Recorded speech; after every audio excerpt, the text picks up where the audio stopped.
This show is live. Despite our best efforts, anything can happen. Viewer discretion is advised.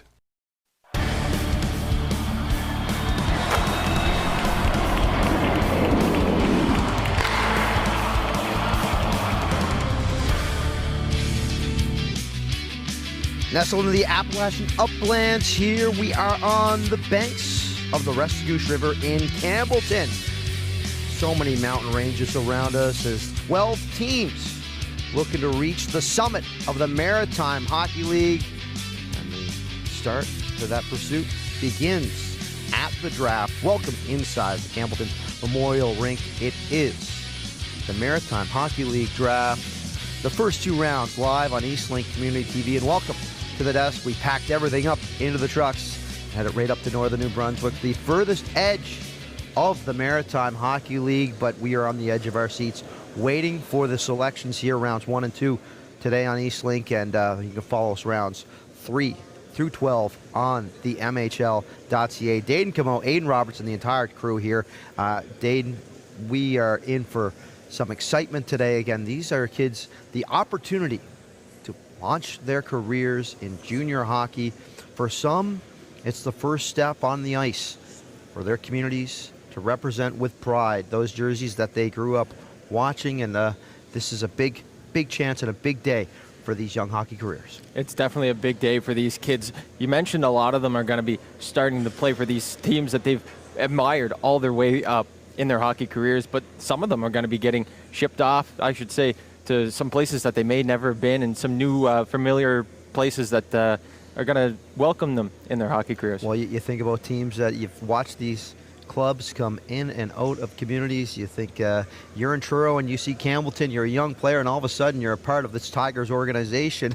You get to see a whole new part of the Maritimes and experience to travel and all the fun that comes with the Maritime Hockey League. And talking about fun, it's going to be fun to have our friend Aiden Robertson at the podium as the MC and interviewing. Aiden, bit more opportunities and responsibilities for you today. Yeah, we're getting a few more touches today, Mavs, doing the double dip, interviewing some players, some GMs, some scouts, and then also, like you said, emceeing and trying to keep this thing flowing. And I promise not to allow any five-time trades on any of the picks today so we can keep this thing flowing. Big celebration here in Campbellton, 30th anniversary for the Tigers this year, 60th anniversary for the league this year, so I could not be more excited to be a part of it and can't wait to get started. Guys. And we've been hearing about the Restigouche River Rats, the champions from 1997, 1998. They are still talking with beaming pride about that club where so many kids from around the region decided to forego the Q, come back for one final run in junior hockey as a group, and they captured at that time the Maritime Junior A Hockey League title. We'll have all kinds of stories like that, with this being the 60th anniversary of the league. Yeah, Mavs, like you mentioned, a very local squad. There was only 2 players on that team that actually weren't from Quebec or New Brunswick, so it's very exciting to see. And another thing that one of the rink managers said to us yesterday, their top line, they weren't just scorers. They could all drop the gloves as well. Well, that's a different era of hockey, but I don't. That rink manager also quick to point out that team in the national final was in overtime, hit the post 7 times. So he feels there should have been definitely another banner up here in the rink in Campbellton. Let's take a look at our draft order as we start things off. The Valley Wildcats picking number 1. That has been a trend for this Wildcat organization. This is the 6th time in 10 years that they find themselves in that slot. A couple other times they've traded it. And talking about transactions, every trade outside, every pick outside of that Valley selection is on the completion of a transaction, because there's been so much movement. No one has the original pick. That's an interesting aspect of the MHL. Yeah, definitely. That just goes to show the parity last year that happened all throughout the latter half of the season, and really all the impact that it has on these teams here today. Hopefully that Valley can use their number 1 pick to kind of jumpstart them and point them in the right direction. Yeah, and then we take a look at round number 2 as we have that, and we see the league champion Truro Bearcats picking in at 16. They've got the trophy on display on their table, as they should. We're going to be back in a couple minutes. We've got ourselves the Maritime Hockey League Draft right here live from Campbellton. It's foggy. It's raining, but it's still gorgeous here in the streets on the banks of the Restigouche.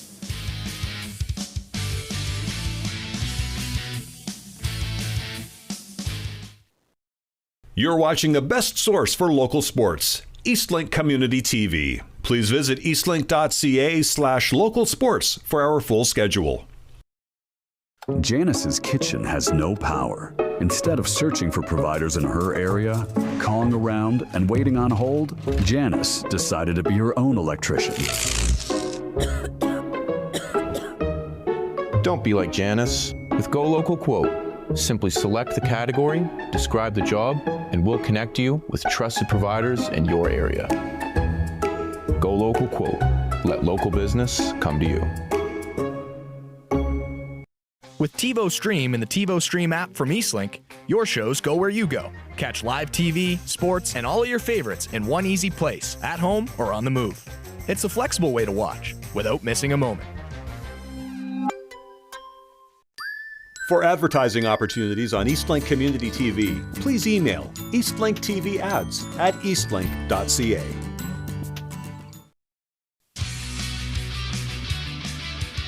Flying in to Campbellton as we're ready. They're the hosts of this MHL Draft, one of the 12 arenas that have MHL hockey played throughout the year, and they all play for that trophy. The MHL trophy on display here with the Truro Bearcats, ready to try to restock the cupboards and take another run at it. New head coach Ryan Falkenham at the table, and again, we had that activity on Eastlink Community TV. Hello to our friends watching on YouTube, and especially those watching on Eastlink Community TV. If you're watching on YouTube, well, you got to make sure you're subscribed to Eastlink Community TV to get all the local sports action. We had so much fun with the Maritime Hockey League playoffs, including those Truro Bearcats lifting that trophy. You do not want to miss a moment of that. Make sure you're subscribed to Eastlink Community TV to have all the action and catch all the fun from the Maritime Hockey League, the Quebec Maritime Junior Hockey League, high school sports, and events just like this. And we're not going to hold up any longer, Dayton. We're going to throw it to Aiden on the stage. All right. Hello, everybody. Good morning. My name is Aiden Robertson. Happy to be here. Hello to everybody in attendance here, teams, players, families, and everybody watching at home on Eastlink Community TV and YouTube. First off, I'd like to thank the Campbellton region for having us here this weekend. I've been blown away by the beauty and beautiful rink, beautiful mountains. I've been very impressed with the community you guys have built here. I'd also like to congratulate the Truro Bearcats on their MHL championship this season, as well as the Summerside Western Capitals on hosting a great Centennial Cup and a run all the way to the national final.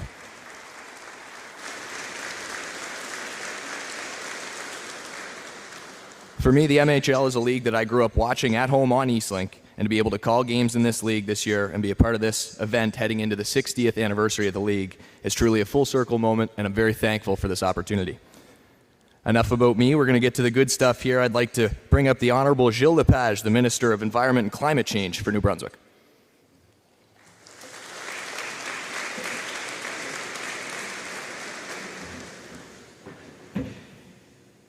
Good morning, everyone. Welcome to Restigouche. First of all, before being a minister, I'm also the MLA for Restigouche West. That's where I'm most proud of, delivering and serving my community, as you all do in your own communities. Congratulations, good luck, and I hope you understand that today you will change the lives of many young kids, hockey players. Today, you have a great responsibility to take care of these kids afterwards also, after they're drafted. And hopefully, our athletes out there that are dreaming of having their names being called, please keep dreaming. It might happen today. Ladies and gentlemen, thank you very much. Enjoy Restigouche, not the weather, Restigouche. Thank you.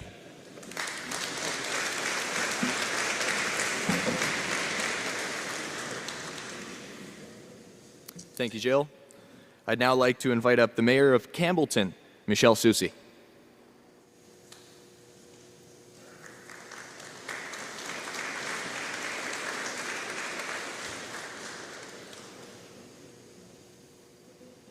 Okay, he's running a little bit late. On that note, I'd like to invite up the Commissioner of the Maritime Hockey League, Matt Moore, to say a few words.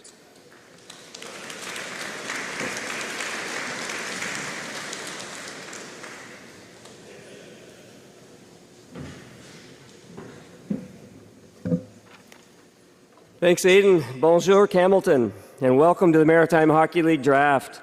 We're grateful to McDonald's Canada for supporting this event and helping us celebrate young athletes and communities across the Maritimes. Before we begin, I'd like to respectfully acknowledge the Indigenous peoples who've cared for the lands and waters of this region for generations.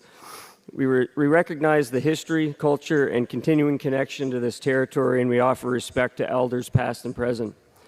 On behalf of the MHL, thank you to the regional community of Campbellton for being such incredible hosts. You've provided such a warm welcome to our players, our families, our teams, our governors, our staff, our volunteers, and some alumni that you'll meet tonight.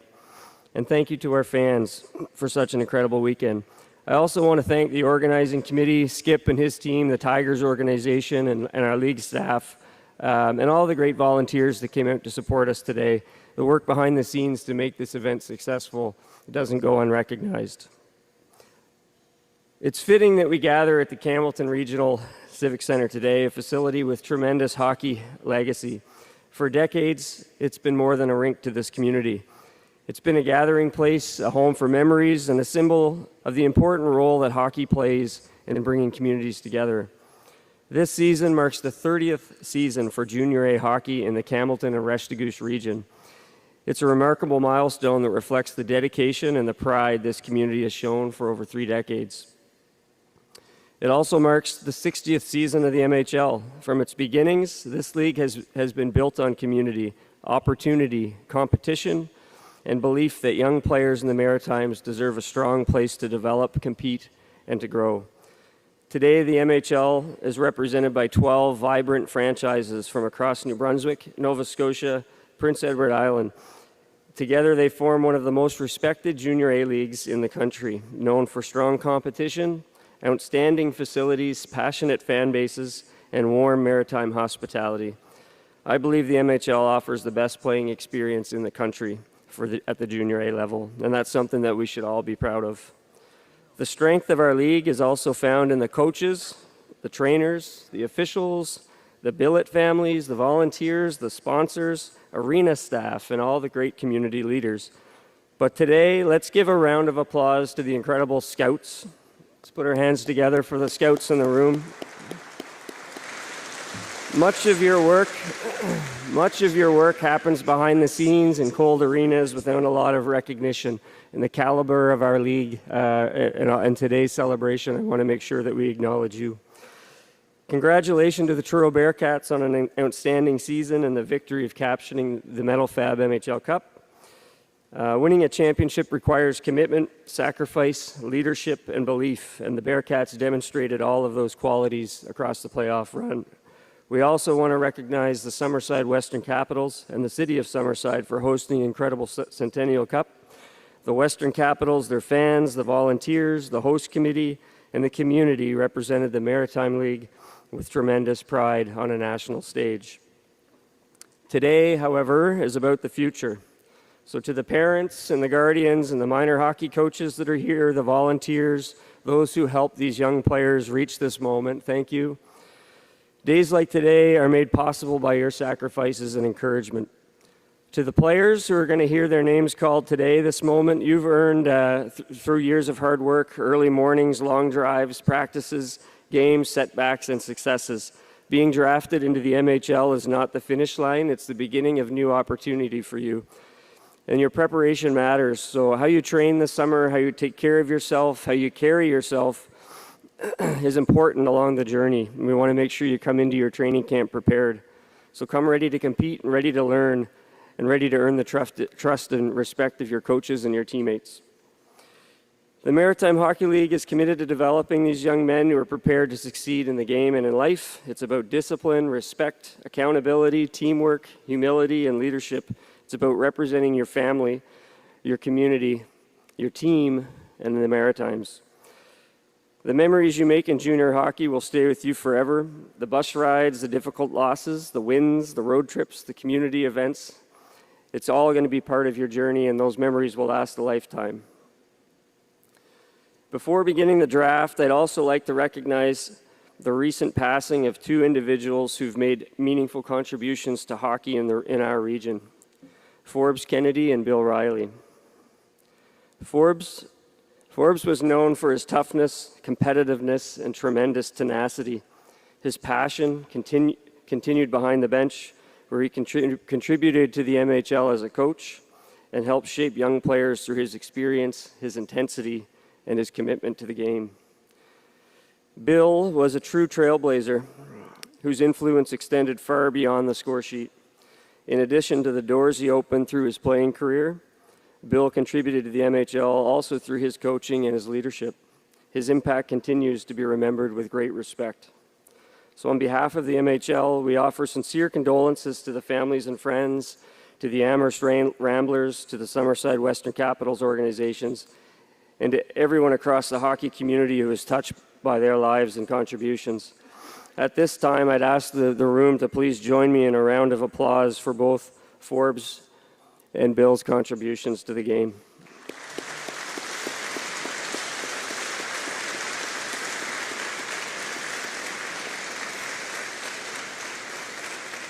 Thank you. Merci beaucoup. It's now my pleasure to officially open the Maritime Hockey League Draft presented by McDonald's Canada. Let's start the clock for the Valley Wildcats with today's first overall pick. Thank you. Thank you, Matt, and away we go. Valley is on the clock. We are waiting to see. And Dayton, you are from the Valley. You grew up watching these Wildcats. This is a team that is looking to find some success and start building a new culture. What can you say about this club? Well, look, they were able to pick up a couple of guys. They need some help down the board. But first off, Morgan Fleming, he's their first overall pick in the territorial draft. I had a chance to watch him a bunch this year with the U18s, as well as Jeremy Wilson on the back end. Wilson was able to log heavy minutes with Blainville-Boisbriand Armada prospect Jacob Seaman on the back end in the first pair with the U18 squad. So that's two guys that are really going to help bring this team up to standards and point them in the right direction. This is a team right now, they allow 266 goals on the season. Again, you would expect them to address the back end here. It is trying to find some success in the Valley. This is the sixth time in the last decade that this club has been there. And I know Jesse McLean now, new head coach, he's trying to do everything he can to bring a winning culture back to this club. There you see Jesse, as I believe he's ready to head up to the podium. And I think we will throw it up to the Wildcats at the microphone.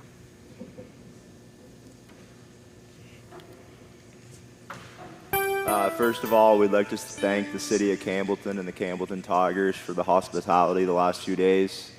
We'd also like to congratulate the Truro Bearcats and the Summerside Capitals on their outstanding seasons. With the first overall selection in the 2026 MHL entry draft, the Beige Valley Wildcats are proud to select from New Maryland, New Brunswick, and the Fredericton Caps, Alexander Peterson. Okay, Alexander Peterson, this is a kid that was a big part of that Caps U18 championship this year. You had a chance to call a bit of this New Brunswick League. Yeah, a little bit of that New Brunswick League. I spent a lot of time over at the Q-Plex right there with that St. John U18 team and the St. John U16 team. But seeing them brought a chance for me to see Alexander Peterson as well. He was a big help for them to run to the finals. They took down the Northern Moose 4-0. He was a big part in that, and then they were able to get by the Moncton Flyers in 7 games. He was a big part of that series as well. He's going to jump right in and hopefully make an impact here for this Valley Wildcats team. There you see Alex. He's had a game with the Rimouski Oceanic last year as well, so got a bit of junior hockey experience, but you see a big frame there looking to bolster the back end of this. This is a club, again, he's looking to add some scoring touch out right wing. Or to New Maryland, New Brunswick, so the Valley usually keeps things within the Valley, trying to attract from the other province. Yeah, they like to pick their local guys, but here they're going away from the table and picking up in New Brunswick, and maybe that's what they need to start doing. He might need to add a little bit more muscle, a little bit more size to fit along with that 6'3" frame, but I think he's going to be just fine once he dials it in here a little bit.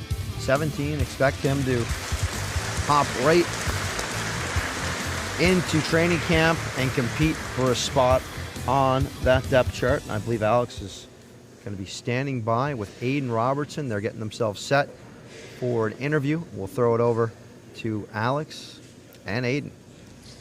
All right, Alex, you got the red and white of the Valley Wildcats over your shoulders here. Tell me how it feels to be the first name called here at the MHL Draft. I'm honestly lost for words. Feels amazing. You know, I've heard a lot of great things about this place, and just to be drafted by this great organization, it's truly an honor. For the fans of the Valley, what kind of player are you bringing here, the first overall pick, and trying to go into camp and make an impact? I feel like I'm a two-way center. I like playing on the D side of the puck, but I have a good shot, so when I can use it, I can score. How were the last couple of weeks for you? I know Jesse was probably calling you, trying to talk a little bit about the Valley and recruit you a little bit. How excited are you to become a Wildcat? I'm pretty stoked. Yeah, everything he's been telling me sounds great, so yeah, I'm really looking forward to it. Well, Alex, we're pretty stoked to watch it. Congratulations. Enjoy this. Thank you.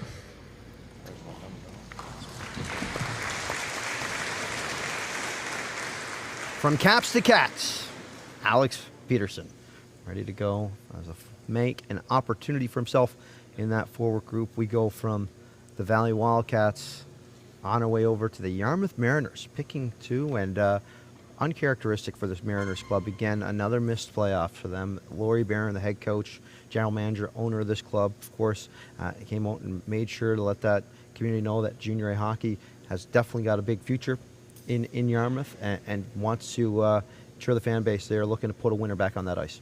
Oh, for sure. The junior hockey in Yarmouth is going nowhere, and they've got the fan base. The fan base at the Fish Tank is absolutely bar none.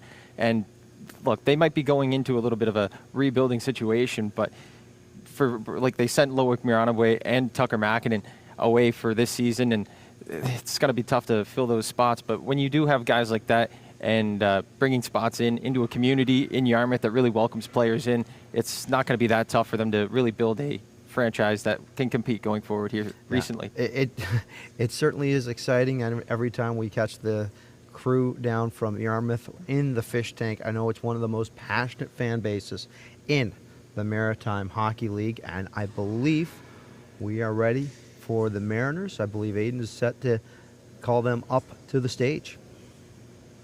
All right, I'd now like to invite up Laurie Barron on behalf of the Yarmouth Mariners to make the second overall selection.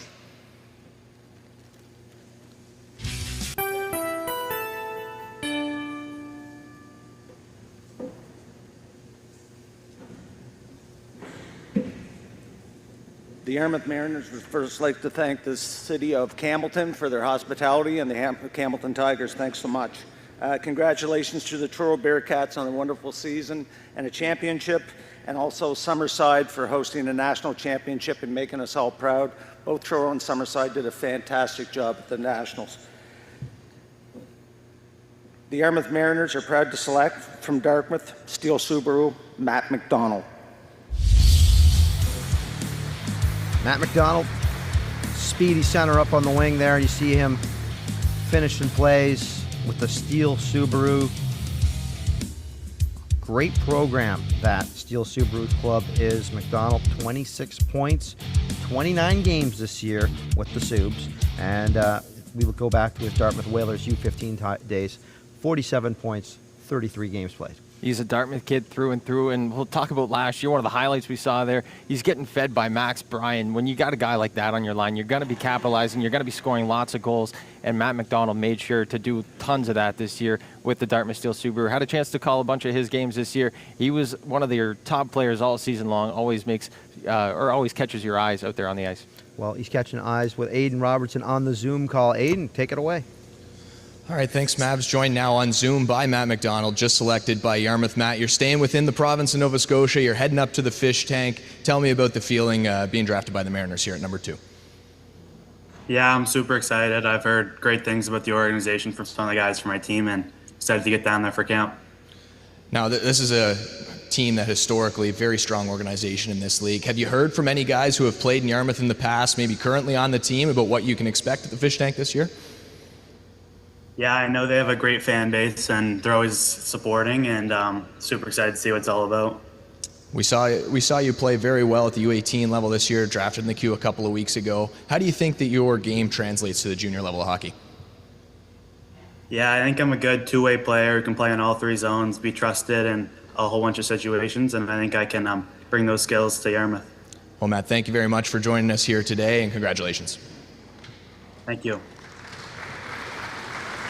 Matt, a 7th-round pick of the Drummondville Voltigeurs, and you'll see that today again. There's going to be kids that were picked in both the Q and getting selected here in the Maritime Junior A Hockey League, the Maritime Hockey League. I dated myself there with that 60th anniversary is played in, especially with that Restigouche River Rats banner above us with the old logo and the old name of the league. But this is an opportunity with so many Americans going into that Quebec League. A lot of Maritime kids and Atlantic Canadian kids are seeing this as a league that can really jumpstart their career and maybe find them opportunities to get themselves into U Sport and beyond. Yeah, exactly. And I called some U Sports games a couple years ago when I was still in school, and the U Sports hockey is nothing to bat an eye at. That is great hockey, great programs up all across the country in U Sports, and there's lots of kids that are going to end up there. That's obviously the end goal for a lot of kids, and it's nothing to be ashamed of. Well, we've got the West Kent Steamers on the clock right now. They were 4th overall in the league. They in a very, very competitive Eastlink North Division. And when you take a look at how competitive that Eastlink North squad was, we had Edmundston in the finals. They finished 3rd, but that went right down to the wire for that top 4. Anyone could have won that division. Oh, 100%. You see Grand Falls, they finished 1st, and Edmundston finishing 3rd, but ultimately ending up in the league finals. It just shows how close that North Division really was this past season, and really the South Division was close as well. All 4 teams at the top were pretty close, so it just shows this league is really tight and at a great spot right now. Well, we are, I believe, ready for the pick for the West Kent Steamers. We'll throw it back up to the stage to Aiden Robertson. All right, for the 3rd overall selection, I'd like to invite up Olivier Filion from the West Kent Steamers.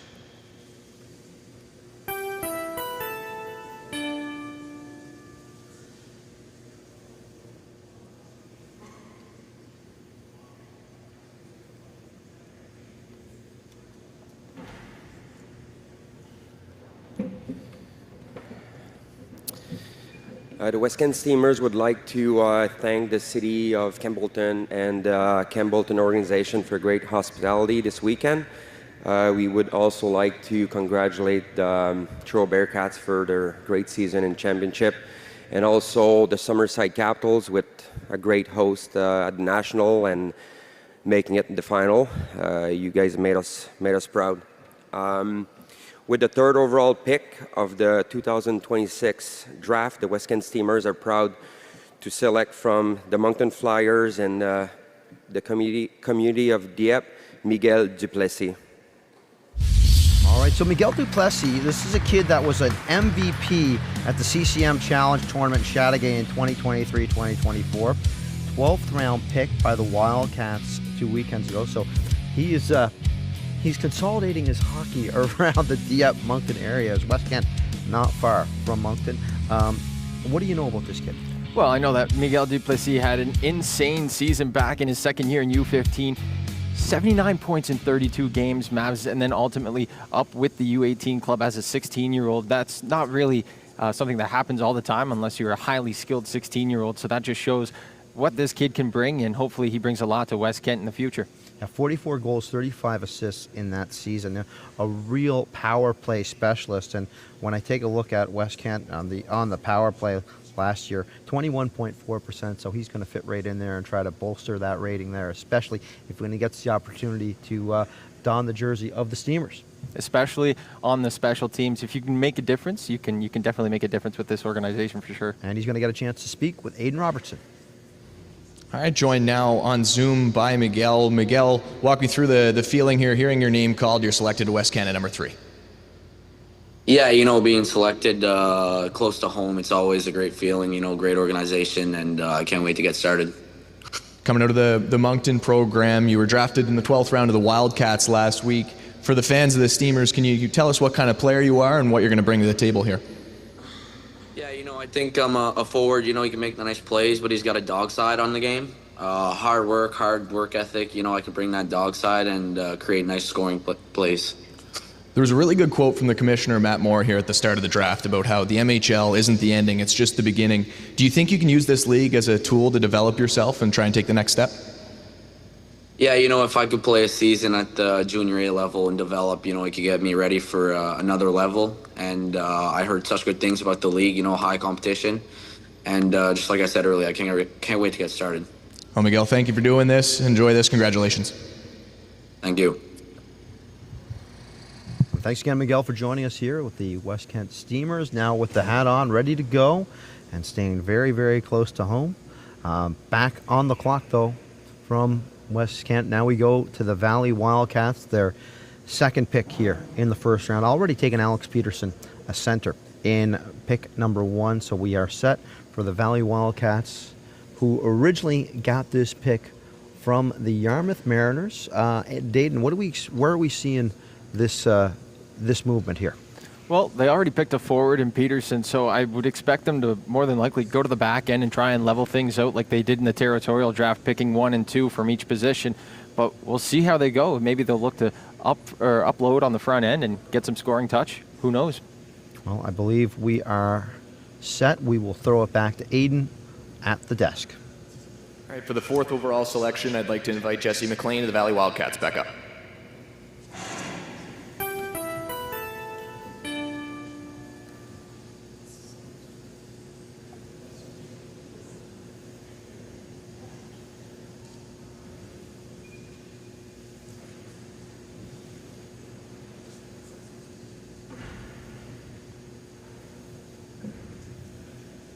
With the 4th overall selection in the 2026 MHL Entry Draft, the Beige Valley Wildcats are proud to select from Bedford and the Steel Subarus defenseman Quinton Land. And Quinton's got size at 16, 6'3", and on that back end, the Valley Wildcats I talked about, they need some help there. Is this going to be a big piece to help solve that answer? 100%. Like you said, the size. Obviously, he's a big piece, drafted by Ruan Aranda a couple weekends ago at the MHL Draft, so he's going to be fitting right in. He's got a lot of experience at the U18 level, playing high minutes with the Subs, and it's going to be exciting for them to see. Like, they just picked a local kid, so maybe they'll dip back into that. Second Steel Subaru off the board, 25 points for him this year in 30 games for that club from Dartmouth, and originally played his hockey with the Bedford Blues. I know that is going to make Aiden Robertson very excited. Yeah, 100%. Aiden loves the Bedford guys. All right, joined now by Quinton Land on Zoom. Quinton, you're making an hour trip down to the Valley, selected 4th overall to the Wildcats. What does it feel like for you? Yeah, I'm pumped right now. I was looking forward to this moment, and I'm excited to get camp going. What's something that you're going to be working on in the offseason to come into camp ready to go and try and jump right into the junior A level? Definitely just building up my size and my lower body explosiveness just to get up to the size and speed of the older guys. And for you, being a Nova Scotia kid, I mentioned you don't have to travel that far. This league, the MHL, is this something that you looked up to as a kid and you grew up watching? Yeah, for sure.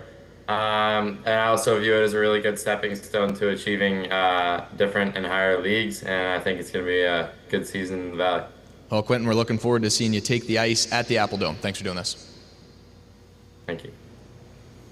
Going from the second pick of the day from the Valley Wildcats for the second pick of the day to the Yarmouth Mariners. Mariners back on the clock. This is, again, they're getting this pick from the Chaleur Lightning. Mariners addressed a bit of need to put the puck in the net with Matthew McDonald with the Subarus there. Where do you see them going here in this pick number 5? Well, more than likely, I assume they're going to go to the back end. Look, we just saw Valley even it out there, picking 1 forward, 1 defenseman. I would think that they are going to go back to a defenseman and try and level things out on the back end, especially since they lost Tucker Makinen and Loic Miranabwe, 2 very high-skilled defensemen, as they traded them this offseason. So maybe that's where they'll go. I think we're ready to see where the Mariners will go. Who will be the second pick? Take it to go to the fish tank today. All right, with pick number 5, I'd like to invite up Laurie Barron of the Yarmouth Mariners.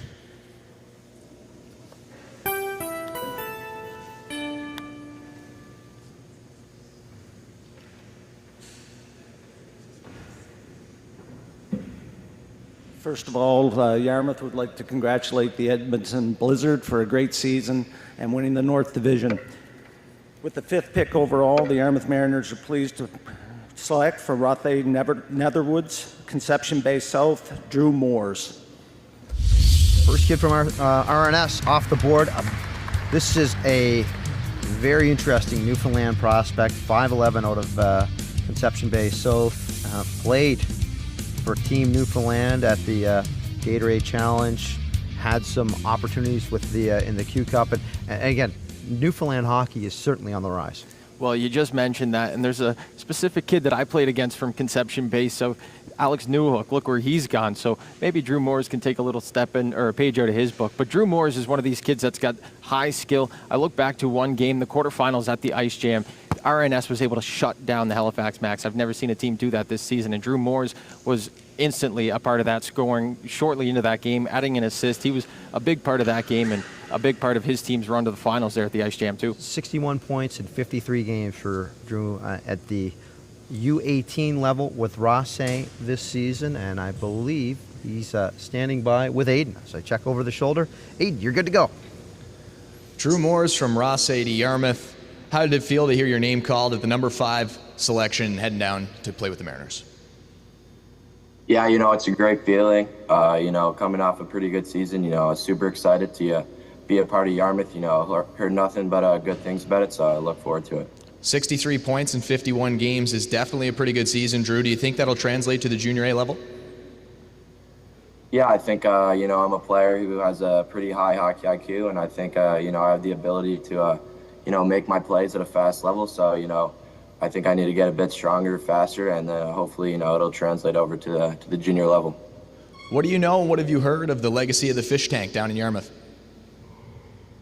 Yeah, so I actually have a few family connections. A few cousins played in Yarmouth. I heard the fans, are really committed to the team. Not a very big community, but Yarmouth, the hockey team's very big there. So yeah, nothing bad I heard about it. All right, Drew, I think you're going to like it. Thanks for doing this. Congratulations. Yeah, thank you.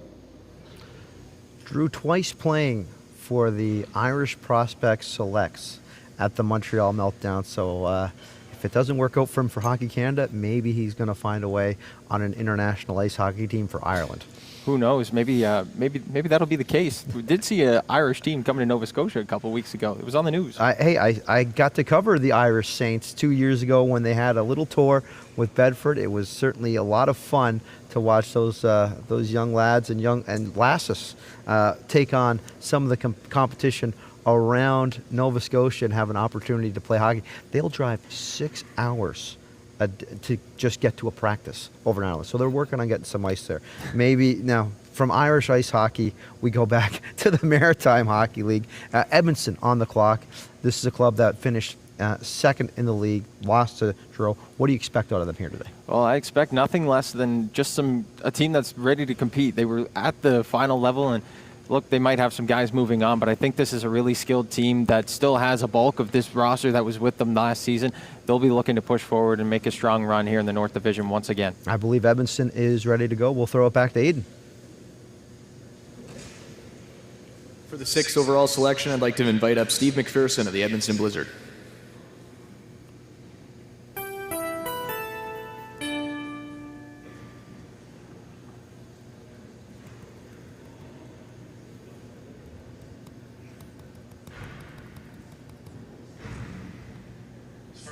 To thank the City of Campbellton for the hospitality. Also, congratulations to the Truro Bearcats on the championship. Great season. And also the Summerside Caps for the hosting the Nationals and making it to the finals. Pretty impressive. With the 6th overall pick, the Edmonton Blizzard would like to select from the Moncton Flyers, Jamie Jaillet. All right, Jaillet, a pick of the Gatineau Olympics, 9th round last 2 weeks ago, beg your pardon. With Jaillet, again, he really has great movement with the puck. His on-puck game is tremendous. He's got all the attributes to play in the queue. This is the type of league that will get him ready for that level of hockey. Oh, 100%. And you know that lots of these kids are ready to say that. They're ready to come in and make a jump. And Jaillet, one of these Moncton Flyers kids, there's going to be a lot of kids picked from Moncton. That team was a strong team this past season, and Jaillet was one of the big reasons that they were successful. Second kid from the Flyers off the board today. We're going to throw it back to Aiden on the stage. All right, Steve, we'll start off with this pick here at number 6. What do you like from Jamie? Jamie, I get to watch him a lot where I live in Moncton, and his elite skating. I think when you can skate like that, you can play in any league. So that's his most impressive asset is his skating. Another great season from the Blizzard. You guys go all the way to the Metal Fab MHL Cup final. Tough loss to Truro. Can you talk to me a bit about the group from this season and how resilient they were? Yeah, I think we had a fairly young group. We have 15 returning players from our team last year. So I think with the experience that we got making it to the finals this year is going to treat us well this year. So the expectation is for Edmonton to compete again next year? That's the plan, yep. All right, Steve, thank you. All right, thank you very much. You talk about a supportive fan base there. That is a rink that is always full in Edmonton and always in the mix for the championship. Well, I think it was around 2,200 season ticket members that they have there in Edmonton, if I am correct. They were obviously big fans, and they made the trip down to Truro through the whole MHL final series. You always saw the white jerseys in the stands, the white towels in the stands, even in any enemy territory. Well, we go from Edmonton on one side of northern New Brunswick, right here to the rink in Campbellton. The Tigers set for their selection here. This is a pick that was traded from Edmonton. What do you see the Tigers doing on this pick? Well, this is something that could really go any way. They were able to move some players around. The biggest one, they shipped off Nico Boudreau to West Kent, and they were able to pick up Maxence Picard in the territorial draft, but there is some need for a goaltender to come in and fight for a spot and maybe help them in the right direction. Well, we'll throw it up to Aiden as we are set for the Campbellton Tigers here. Pick number 7 of the first round. All right, for pick number 7, I'd like to invite up Mike Ashe, head scout for the Campbellton Tigers.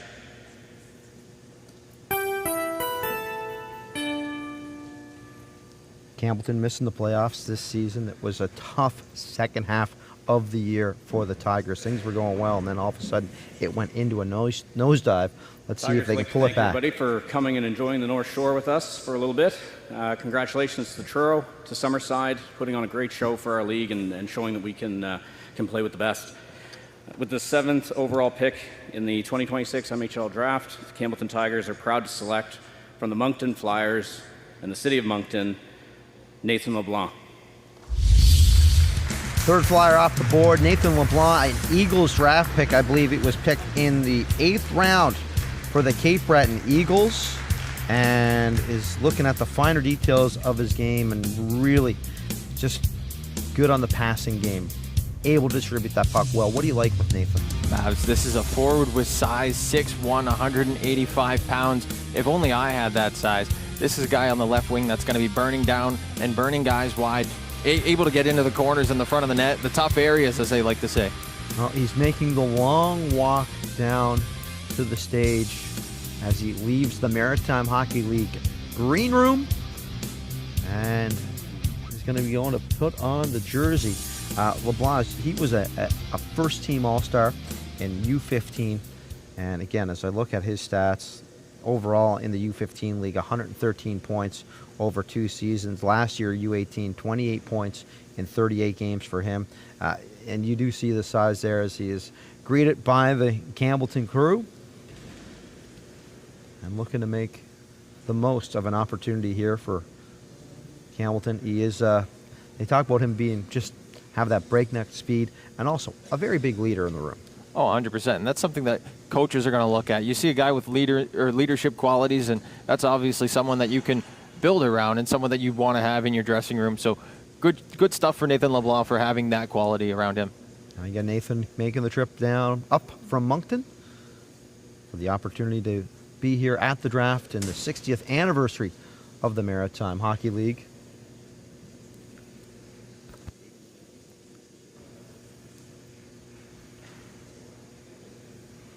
Great moment again, and this is something that with this draft, the kids get the opportunity to hop on the stage only in the first round. Did they have it in the queue? This is a chance for Nathan to get his draft day moment, and it's not complete without an interview with Aiden Robertson. All right, Nathan, we did this a couple of weeks ago. You were in the black and gold of the Cape Breton Eagles, and now you're wearing the black and gold of the Campbellton Tigers. How does it feel? Yeah, I mean, it's unreal to get drafted in the MHL too. I'm just really thankful for getting picked. Third member of your Moncton Flyers squad to get drafted here in the top 7. How do you think that program helped you to be ready to jump to junior? Yeah, I think it developed me as a person, as a player, so I'm very thankful for this season. You're drafted to the host team. What do you think of the rink? What do you think of the city? Are you excited? Yeah, I'm really excited to get started. Just got here, and I think it's an amazing rink, and I met great people already, so very happy. All right, Nathan, congratulations. All right, thank you.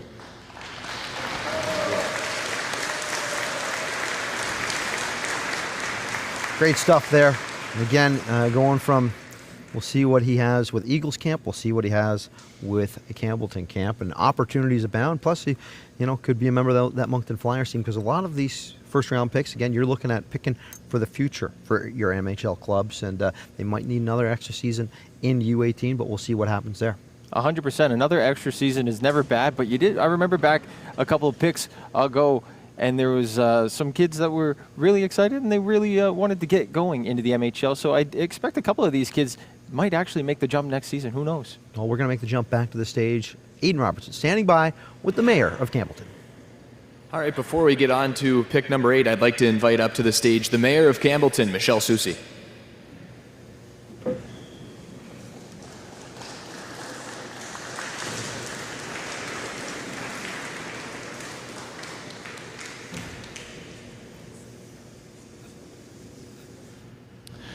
All right, Michelle, thanks for joining us this morning. Tell me about what this event means to the region of Campbellton, and how excited are you to have everybody here?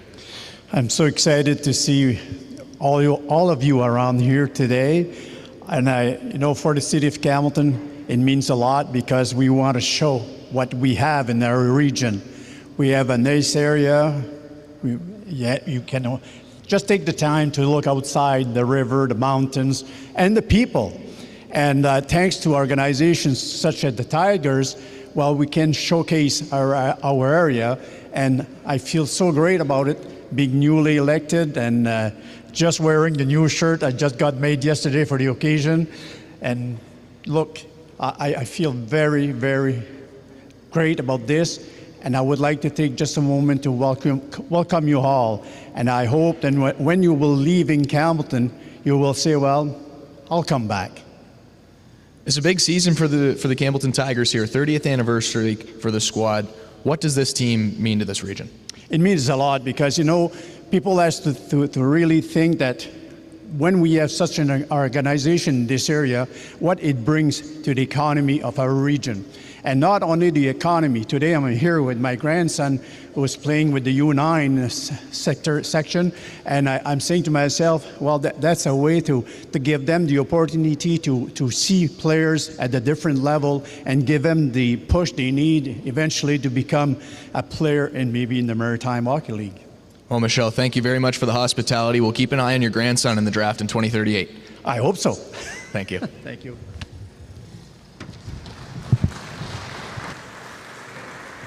Thanks again to the mayor of Campbellton. And again, it's the mountainous region of this area is so great.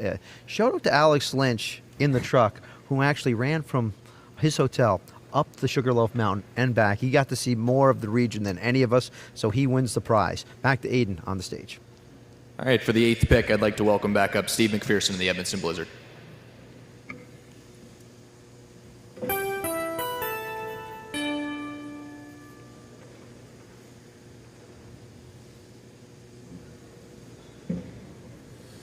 With the 8th overall pick, the Edmonton Blizzard are proud to select from the Fredericton Caps, Carter Giberson.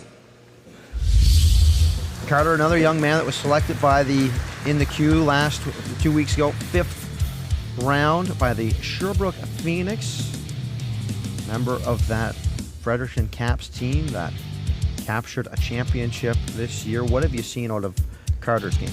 Well, again, this is another kid with size. 6 foot, 190 pounds, Mavs. He's going to be hard to play against, hard to be in the corners with. That's the type of guy that you want to draft, someone that's hard to play against, but he's good to have on your team, Big, powerful strides from him as well. And again, you see him being able to be shut down on that side. Very excited to see what Carter does. And we talked about how kids have another year to go back for U18. He doesn't. So they're looking at him being an impact player right off the hop. And maybe that'll be good for Giberson, give him some confidence, knowing that he's going to a team that really wants him to come in and just step in right away and maybe get going instantly. Well, I think we're going to be getting going as the Valley Wildcats back there as we've got ourselves. Actually, no, we're going to go back to the head scout for the Amherst Ramblers, standing by with Aiden. All right, John Davidson, head scout of the Amherst Ramblers. I want to start just with that. What goes into the role of the head scout in the Maritime Hockey League? Spending a lot of time in rinks, man. So watch and play. But so how do you prepare for the draft? Like, what are you looking for when you go to watch a kid play? Are you looking maybe body language? Like, what goes into it? It's more than just watching the kids. Yeah, it's a lot of looking for skill, obviously, first, and then work ethic. Tough thing with our league, you don't want to draft guys that are going to be in the queue for the whole career, NCAA now, but you also don't want to get guys that are just going to be junior B players. So trying to find those middle guys that are going to be solid junior A players for 3 or 4 years. The Ramblers had 6 players from their team last year move on to U Sports. Can you speak to the development of your program and how much of a success that is? Yeah, I think since our coach and GM, Phil Fife, came in, he's really been able to help develop our players and push them on to the next level. All right, John, thanks for doing this, and we'll see you up here a little bit later. Awesome, thank you. John Davidson in the family business. His father, Hal, of course, longtime scout for the Halifax Mooseheads. Always great to see the Davidsons around the rink, either whether it be Amherst or Halifax. Yeah, big shout out to all the scouts too that spend a lot of time in the rinks this season. It's cold, you don't get much recognition, but like Matt Morris says, it's one of their jobs. It's them that do the hard jobs, and they get it done for these teams, knowing that they're going to pick the right players. The scouts always stationed in the corners watching the draft. Aiden Robertson, he's known to go in the corner from time to time, from what I understand. We'll go back to him up on the stage. All right, with the 9th overall selection, Jesse McLean at the Valley Wildcats. 3rd pick for the Wildcats in the first round. This one coming from the West Kent Steamers. Valley, as we've talked about, already taking Alex Peterson. With the 9th pick, the Beige Valley Wildcats are proud to select from Bedford in the Steel Subarus forward Hunter McLean. Okay, Hunter coming to the club, an 8th round pick of the Drummondville Voltigeurs. And McLean won a title with U15. Mavs, don't I have a story about Hunter McLean for you? Fire away. At the 2023 World Juniors in Halifax, I had the tournament package, right?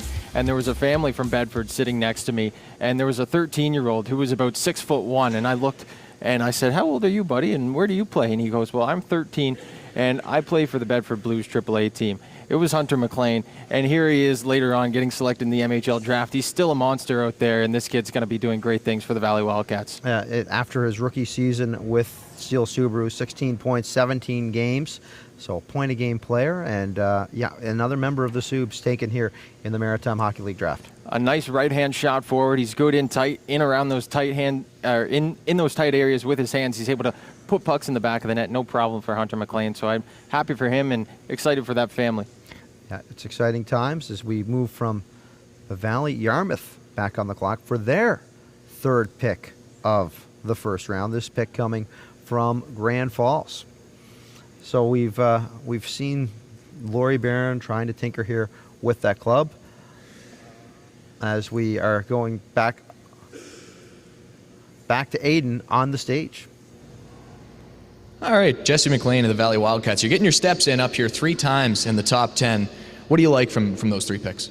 Yeah, I mean, obviously the first thing you notice is the size, right? With all 3 of them being well over 6'2". So that's one of our priorities this summer was to get bigger, right? Obviously with some of the trades and signings we made, but obviously with the draft too. So, with Alex, the scouts did a lot of work over the winter with him, and then for me, once I seen him live at the Atlantics, pretty well knew at that point that he was our guy.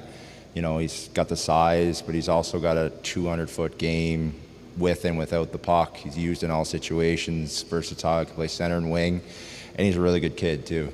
And he was excited to come to the Valley, and obviously all the things that go into hockey are important as far as the skill and the speed and talent, but we want to make sure we're getting good people too, and he checked that box. So we're excited to have him. And then obviously Quentin, 6'3", over 170-pound left shot defenseman. We we're in good shape on the back end, but we obviously need to start building our prospect pool going forward. So be able to add somebody with the size and the ability that he has, it's something that's big for our program. And then obviously with Hunter too, he had a tough start to the year, missed close to the first half, but kind of came in and had a very good second half to his season. And we're really excited to add him to our depth for prospects up front too. Size is the name of the game in the Valley by the sounds of it. Now, you're going into your first full season, your second year as head coach here, and it's an attempt to turn around this program. Valley's up here picking first a lot in the last decade. How do you turn that around? The goal is to make sure that doesn't happen next year. Plain and simple. Jesse, thank you for doing this. Thanks. Look to turn things around. Again, 3 nice building blocks there for the Valley Wildcats. Very nice building blocks. Jesse McLean said they want to deepen their prospect pool in the back end. I think they've done that very well in this draft so far. So now we go to the Yarmouth Mariners picking their 3rd pick here in the first round, and back up to Aiden. For the 10th pick, back to Laurie Barron and the Yarmouth Mariners.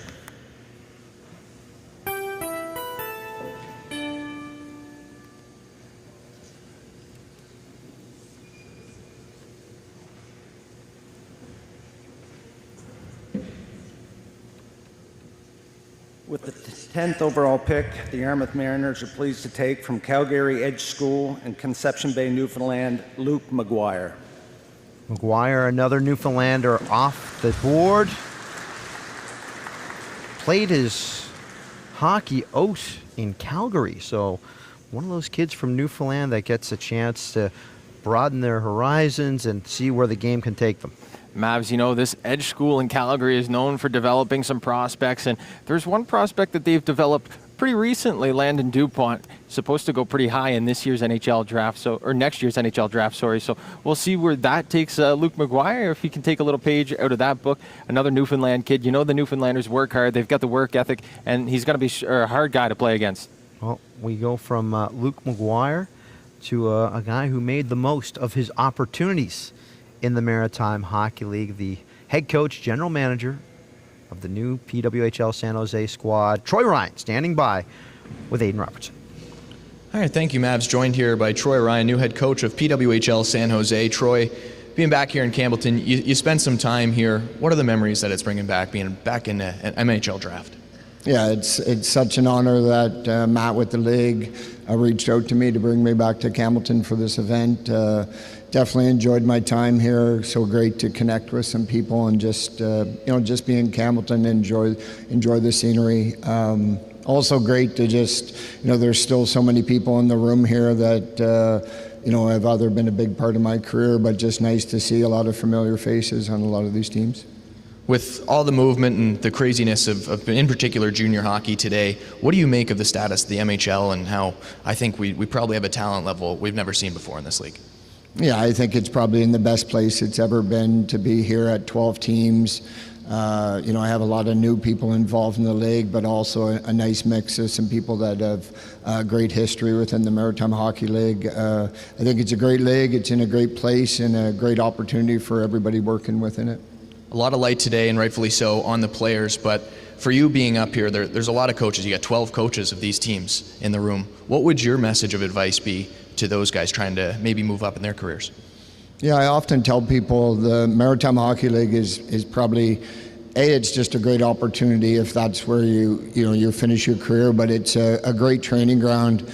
I often tell a lot of people in my time in the Maritime Hockey League, I had the opportunity, it's probably crazy to even admit, but I think I worked with 6 different organizations in the Maritime Hockey League, and the amount of the information that I acquired during my time with those organizations are things that I tap into on a regular basis now with the teams that I coach. So the opportunity to do more than just what your job description says within the Maritime Hockey League is so valuable as you continue to move on. And you think about it, I work with 6 organizations, so it's not always about the championships. It honestly is really about the relationships that you build along the way, and the Maritime Hockey League has been outstanding for me in that area. Well, Troy, thank you so much for doing this. Enjoy today, and welcome back to Campbellton. Awesome. Thanks for having me. Troy again from Spryfield all the way to the Olympics with the women's national team. Troy Ryan, they will have a chance to hear from him later tonight for the 60th anniversary alumni gala for the Maritime Hockey League.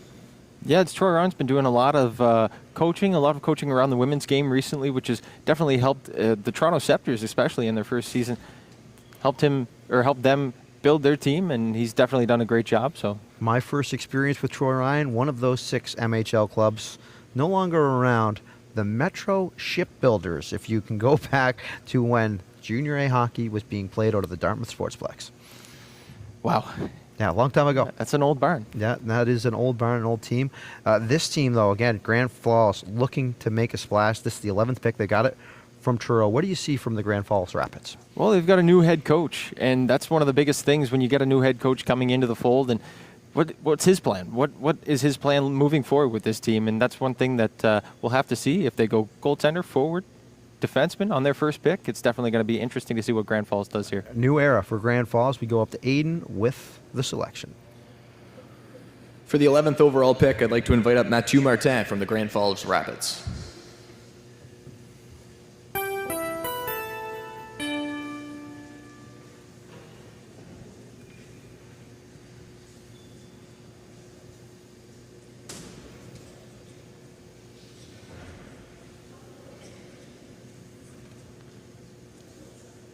First off, I'd like to take a moment to thank the Campbellton Tigers organization and the city of Campbellton for their hospitality this weekend. This is terrific. Thanks for the experience and a great show. I'd like to take a moment as well to congratulate the Truro Bearcats on the league championship and their great showing at Nationals. Congratulations to the Summerside Western Capitals to make it all the way through the final and their 7 medals. With the 11th pick of the 2026 MHL Draft, the Grand Falls Rapids are proud to select from Rodson Underwood School and the city of Moncton, Bodie McFadden. Bodie McFadden, a 10th round pick of the Charlottetown Islanders out of Rossay Netherwood. And again, another kid that is very good puck handler. He's got a lot of finesse in his game. Yeah, definitely. He's one of those kids you would say has the soft touch, the soft hands, especially in those tight areas. He's able to look off and dish the puck wherever he wants. He's got great vision, great hockey IQ. And this is a pick that's going to fit very well in Grand Rapids. But a two-way center as well. Don't discount his ability in the defensive end. He's really a force down the middle. Right, and that's something that can never go overlooked, especially at this level when a guy is this young but still has that to his game. He still has that aspect to his game. It's definitely something you can't look away from at this level.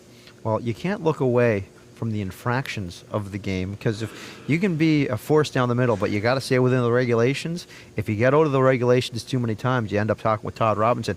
He's the new director of officiating for the MHL. He's standing by with Aiden Robertson. All right, Todd Robinson, director of officiating and player safety in the Maritime Hockey League. Todd, tell me a little bit about that role. Obviously very important. We want to keep these kids safe out there.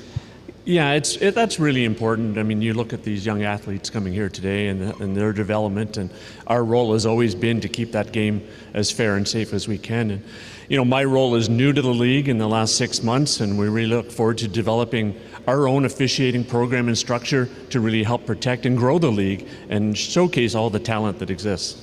You're a guy with a lot of experience in the game with Hockey Canada all across the country. Now, as we celebrate the 30th anniversary of the Campbellton team here, things have changed a little bit since the River Rats days. We were talking about that top line that used to like to go out and muck it up. Things aren't quite the same in the league these days. What do you make of how things are shifting and the direction we're heading towards? Well, the skill and player development is outstanding, and what that brings challenges and opportunities for us in the officiating world to keep pace with that. You know, as we look to develop and recruit officials, we have to look and adjust to that speed of the game, the physical ability of the game, but also just that intensity of the game, and that creates challenges but opportunities for us as we look for officiating guys to succeed within the league and then move on as well as the players.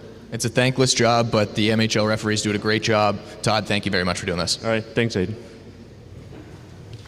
Thanks, Todd. Yeah, it is. Without the refs, we have no game. And shout out to all the refs at every level that we cover. They're always so gracious and so great to work with. They're a great bunch of guys and girls that are out there giving back to the game, wearing the stripes. Shout out to Nolan McDonald from Yarmouth, used to play here for the Campbellton Tigers. He's a ref in this league now, and he's a ref, one of the higher-up refs in the province of Nova Scotia.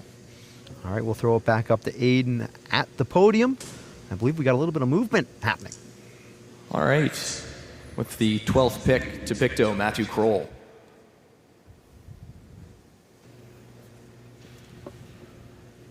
We have a trade to announce. With who?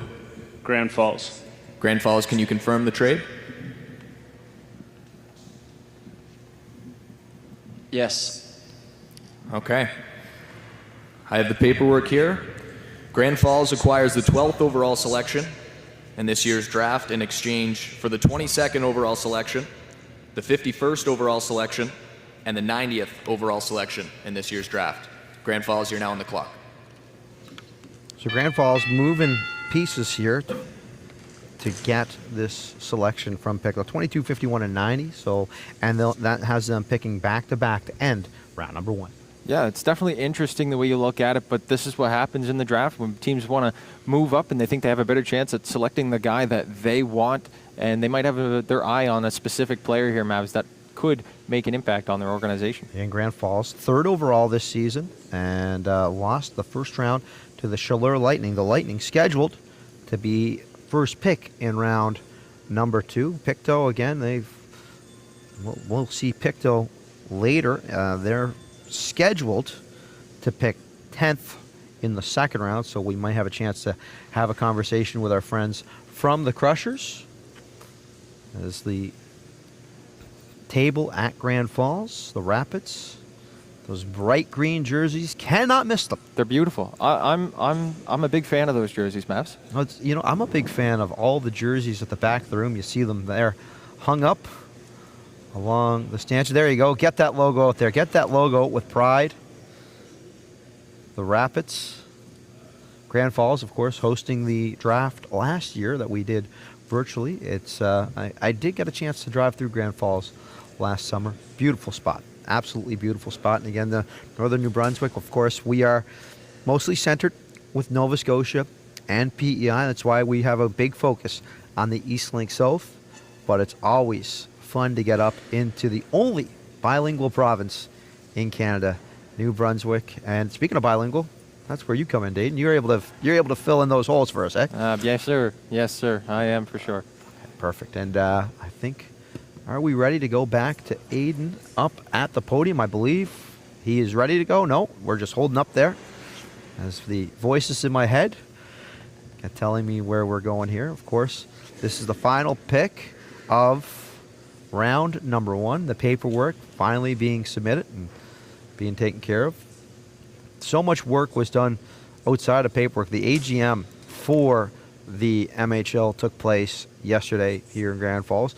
The boys, the fellows were a little disappointed that with the weather, they were expecting to get a nice round of golf in, and that's team building and also networking in the league. Especially, you want to make sure you get a chance to get out on the round with the guys from around the league. Yeah, I think my golf game would have to be a little. I would need some practice solo before I'd go out with the group. You know, it's not up to par right now. Well, I think as long as you're out there having fun and not holding up too much, it's forgiven. But as long as you're having fun hitting the ball well, you'll be okay. Yeah, that's all that matters, right? Mm-hmm. But unfortunately, it was completely rained out. We're waiting here again, so we're just waiting for the pick from the Grand Falls Rapids, the final pick here in round number 1. Of course, the second round coming up here on Eastlink, and then you can follow the rest of the draft at the MHL.ca. And again, thanks to those watching here on YouTube and on Eastlink Community TV. Make sure if you're watching on YouTube and you have the chance to subscribe to Eastlink, make that phone call 1-888-345-1111. I'm going to make a long distance call to Aiden on the stage as we are ready for pick number 12. All right, pick number 12, Mathieu Martin of Grand Falls.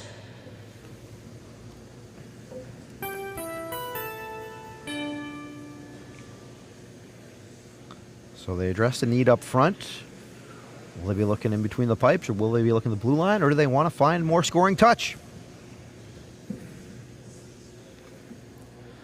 With the 12th pick of the 2026 MHL Draft, the Grand Falls Greenfoot Rapids are proud to select from East Coast Blizzards and the City of St. John's, Newfoundland, defenseman Sam Williams. Sam Williams, a 9th round pick by the Newfoundland Regiment, won a U15 title in Newfoundland, and just a He's got that size, he's got that escapability, and also very good at moving the puck. He's able to find open space on the ice and put the puck where it has to go. Mavs, this is another one of those guys I was able to watch at the Ice Jam for the East Coast Blizzard.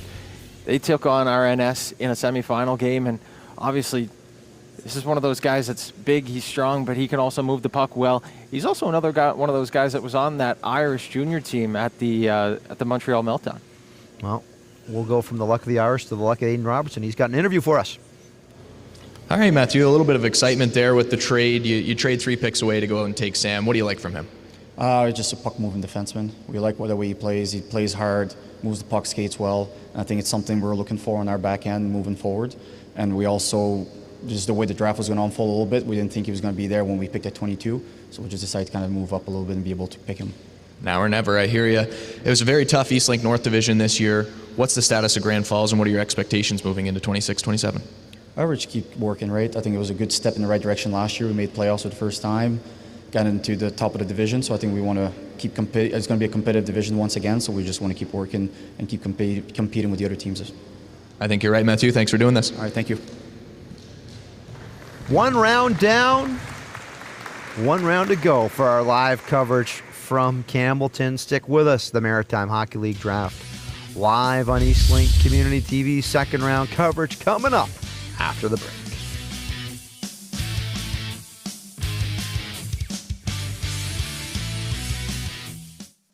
Janice's kitchen has no power. Instead of searching for providers in her area, calling around, and waiting on hold, Janice decided to be her own electrician. Don't be like Janice. With Go Local Quote, simply select the category, describe the job, and we'll connect you with trusted providers in your area. Go Local Quote. Let local business come to you. Home Shores on Eastlink is presented by Blue Nose Chimney Care. Experts you can trust. Where the water meets the shoreline, stories come to life. Step inside stunning coastal homes and meet the people who make them truly special. From breathtaking views to personal touches, every home has a story to tell. Home Shores, Saturdays at 5 on Eastlink Community TV.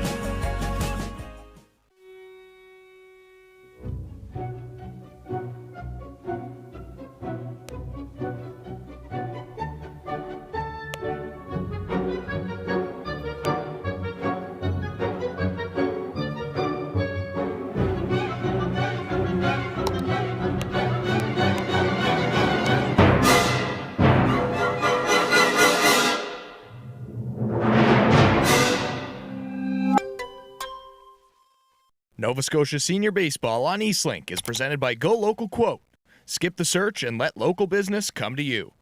Full windup. Looking to win it for the Cats. Swing and a miss. The Campbellton Wildcats are your Nova Scotia Senior Baseball League champions. The Nova Scotia Senior Baseball League is in full swing on Eastlink Community TV. Tuesday, June 23rd at 7 p.m., the Metro Brewers versus the Halifax Mets on Eastlink 10 and 610. Back in beautiful Campbellton, right on the Restigouche River.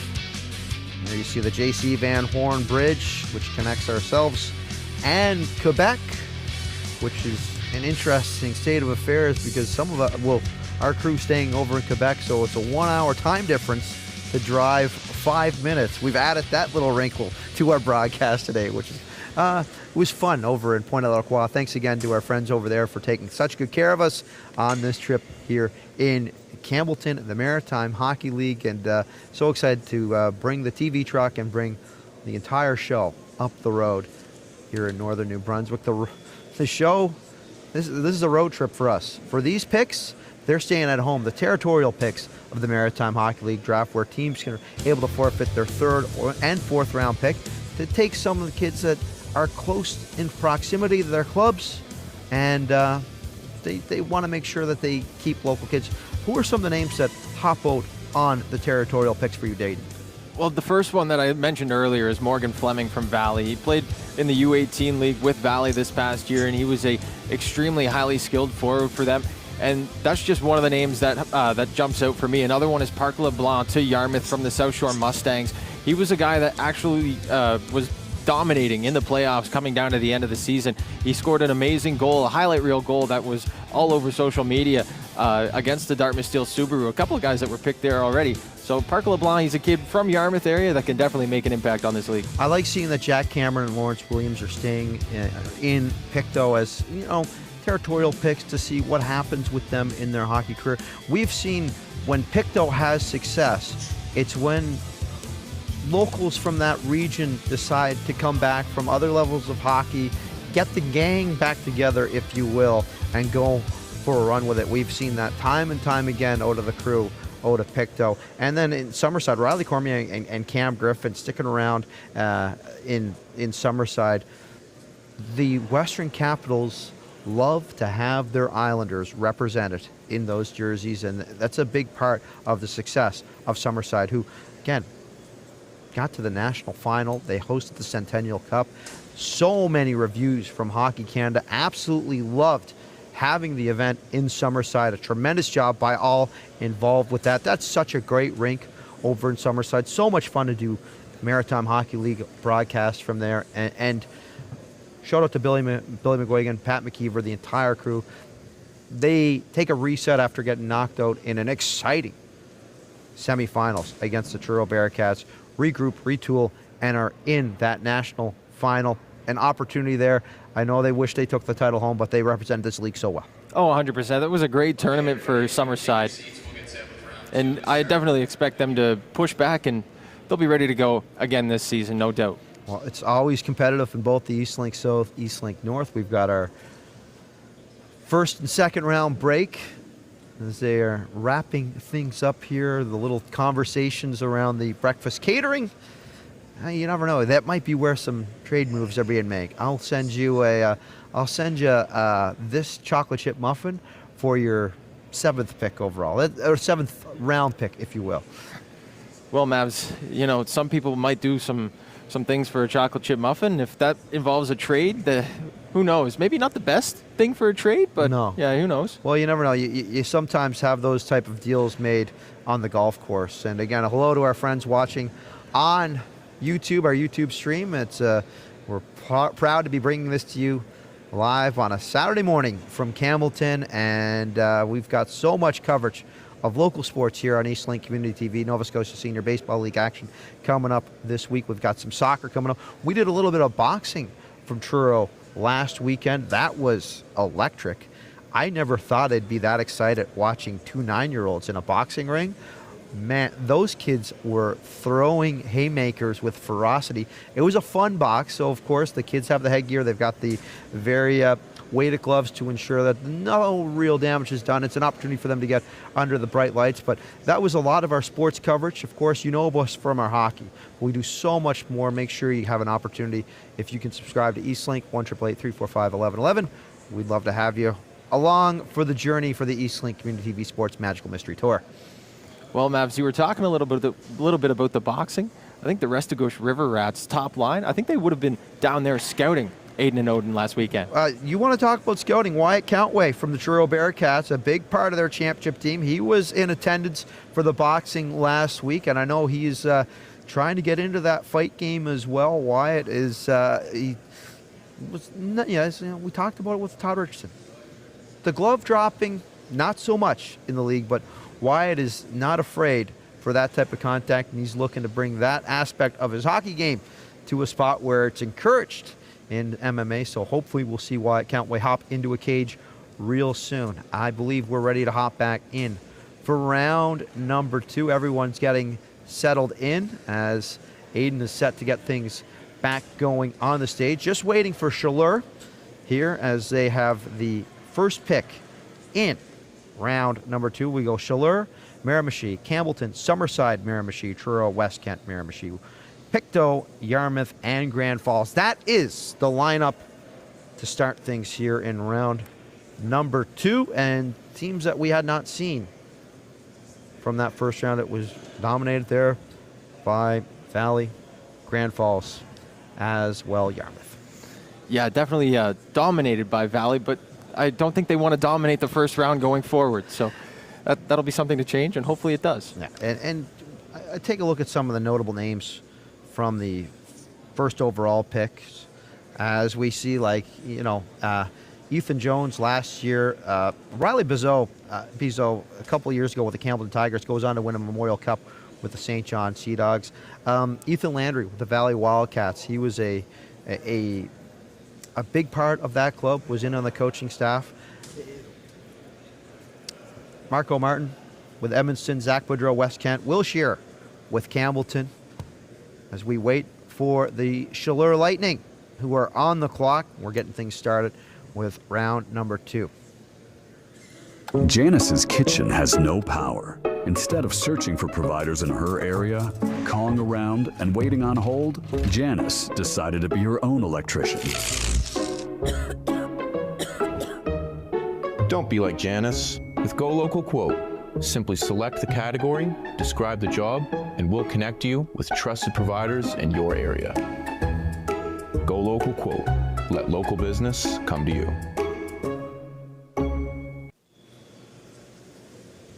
Okay, Chaleur, I believe we are just waiting for the Lightning, as they were in their first season in the Maritime Hockey League circuit. Of course, an opportunity when Bathurst moved to Newfoundland, the Chaleur Lightning coming from Fredericton, and it went very well for the Lightning in Bathurst. Oh, 100%. They were really dominant in their first season.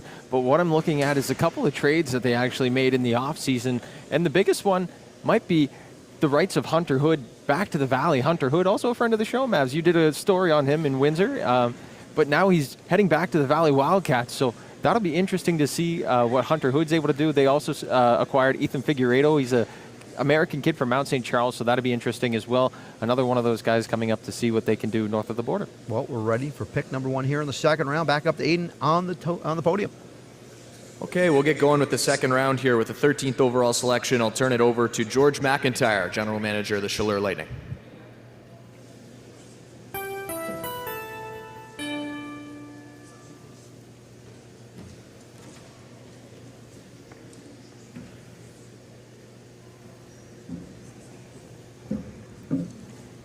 Chaleur again just making the playoffs, but lost the semifinals to Edmonton. First of all, I'd like to thank the city of Campbellton, Charlie and Pierre, and the crew here with the Tigers for a great weekend. Congratulations to the Truro Bearcats on a league championship, and the Summerside Western Caps on hosting Centennial. Thanks for doing us all a favor on the recruiting front, boys. It was awful nice of you. With the 13th pick in the 2026 MHL Draft, the Chaleur Lightning are proud to select from the Moncton Flyers and Moncton, defenseman Mateo Roy. Big defenseman Mateo Roy, a 4th round pick by the Chicoutimi Saguenay. 6 foot coming in, and I look at Chicoutimi and what their needs are. Mateo could be a young man that gets an opportunity up at Chicoutimi, but either way, if that blue and white of Chaleur would look good on him as well, and it could be an opportunity for him to jumpstart his junior hockey career. Yeah, whether it's the blue and white of Chaleur and the blue and white of Chicoutimi, he's going to look good either way. And especially, like you said it right off the top, 6 foot, 175 pounds. This is another big kid. All these kids from Moncton in that MBPEI UA team league seem to be massive, and they definitely use their skill and their size to their advantage, and I expect Mateo Roy to come in and make a jump to the next level right away. Well, Aiden standing by with George McIntyre, the general manager of Chaleur. Okay, George, first pick in the second round down here, and we'll start with that. What do you like out of Mateo? Well, he was our number 1 guy on our board, to be fully transparent. We were a little surprised he was still there at 13. 200-foot D-man, plays all situations, like a lot of ice time for the Flyers. I think there's a little bit of risk for him to play up, but we're happy to be there to help him kind of get there. Yeah. First season for Chaleur in the Maritime Hockey League. Very good one for the team. What was your experience and the takeaways from that first year? Well, I mean, the community is unbelievable. We were 3rd in the league in attendance in our first year. It's going to grow. The fan support tell you, recruiting this year for next year has been much easier. Obviously, with all the signs we've had, that's pretty obvious and apparent. But having a fan support, great organization, and buy-in is massive. So yeah. Well, George, we're looking forward to see what the Lightning bring next season. Thanks for doing this. Okay, thank you. Thanks, guys. Yes, and again, a success story of the Maritime Hockey League, an opportunity in that market, and the Chaleur Lightning fitting in very well with Acadie Bathurst. We go from Chaleur just down the road to the Miramichi Timberwolves. Dayton, where are we looking for with the Timberwolves? What can we expect out of this pick? Well, Miramichi, they're looking to get some more offense going, and a season that was not as offensively filled as they would have liked. I think they could add a couple guys here up front that could really bolster their offense, and they might also look for a guy on the back end as well to help just level things out. It's definitely going to be interesting to see where they go, rather, and it'll be interesting rather to see who they pick too. All right, we'll have it back up to Aiden as he'll call up the Miramichi Timberwolves to the stage. All right, for pick number 14, Justin Blackmore, the Miramichi Timberwolves.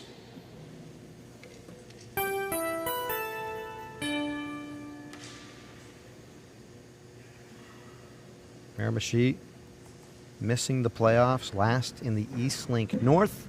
Looking to change their fortunes. The Miramichi Timberwolves would like to thank the City of Campbellton and the Campbellton Tigers for the excellent hospitality this weekend.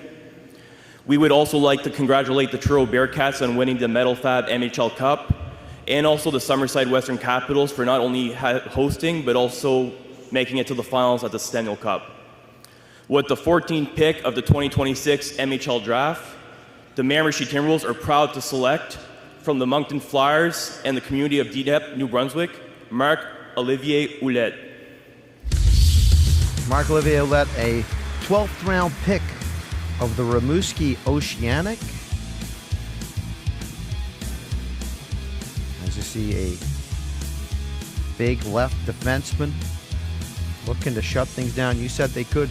They're looking for help up front, but they're just choosing to go off the back end. Oh, 100%. There's no shame in taking this pick at all. You come in and look at Marc-Olivier Ouellette's stats. He's a big guy at only 15 years old. Mavs, he's 6 foot, 181 pounds, and at 15, that's something that you really can't teach. You can't teach size, and he's going to only grow from here, especially being 15 years old, and he's got a Moncton Flyers and Moncton Hawks background that'll help him tremendously. This has been, again, a Moncton Flyers draft class. And we've seen a lot of Flyers, we've seen a couple Subarus, but again, it's a testament to the organization that is the Moncton Flyers. We've seen it so many times where this Flyers group turns out they are a junior hockey factory.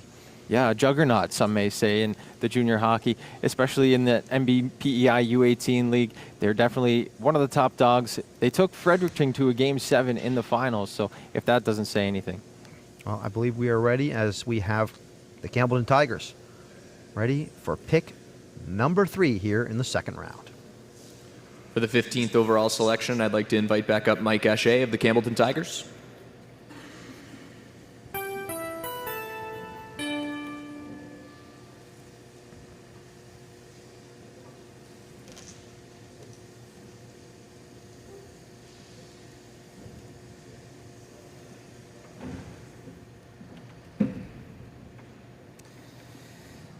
With the 15th overall pick in the 2026 MHL Draft, Campbellton Tigers are proud to select from the St. John Vito's U18 and the community of Island View, New Brunswick, Liam Bowles. Bowles coming in. This is a young man who was selected by the Charlottetown Islanders in the 9th round of the Q Draft. And I was just really impressed during the Q Cup and was very strong in neutralizing Team Nova Scotia in their matchup at that Q Cup. 100%. And I look back to Liam Bowles. Well, like you said, he was the second New Brunswick, his second veto off the board at the Q Draft last couple weekends ago. Bowles is a solid defenseman. He's going to really jump in, and if he does make the jump this coming season, he's going to help solidify their back end a lot. And he's just a really terrific skater as well. He can move the puck, and the edge work is what really catches my mind. Well, we go back onto the stage with Aiden Robertson. All right, Mike, thanks for doing this. Thanks for having us in Campbellton this weekend. What's the last couple of weeks been like for you guys leading up to this event and all the efforts that go into hosting? Yeah, it's a lot of work, but I think at the end of the day, it's all worth it. We're glad to have everybody come up to the North Shore and see what we have to offer up here too, and I think it gives kids an opportunity to see just what we're all about as well. 25, 26 in the rearview mirror here, moving on to 26, 27. What are some of the things you guys are looking to change here in the offseason and reset heading into the new campaign? Yeah, I think the reset is exactly what you want to talk about. I think it's showing up some fresh faces and bringing in a new coach that can help lead us in the right direction as well. I think we have a lot of good pieces that are there, and leave it to the kids to put it on the ice. But we've got a lot of great pieces in place. Well, Mike, thank you very much for having us again, and thank you for doing this. Awesome, thank you. Thanks again, Mike, and the Campbellton organization for having us. It's truly tremendous to be here in the rink and enjoying this MHL festivities, the AGM, the draft, and the gala coming up tonight here from Campbellton. But we go from the team that is hosting the draft to the team that hosted the Centennial Cup with the Summerside Western Capitals set to make their first selection here. This is a team that was in the national semifinals. Of course, you're going to lose some folks with the cycle of junior hockey. What do you see Summerside addressing right now? Well, Mavs, you talked about that cycle of junior hockey, and one of the guys that we were pinpointing all playoffs long in our run to the semifinals with the Western Caps was goaltender Colton Bourret. He's heading back to Thunder Bay to play with Lakehead this season in the U Sports, and that's going to leave a big hole in between the pipes in Summerside to have to be filled. And I'll have to see if they go with a goaltender. That's what I expect, but who knows what's on the board right now, and they might go up front and surprise everyone. Well, we'll have a look to hear where the Summerside Western Capitals are going with pick number 16. Pick number 16, Todd Richard and the Summerside Western Capitals.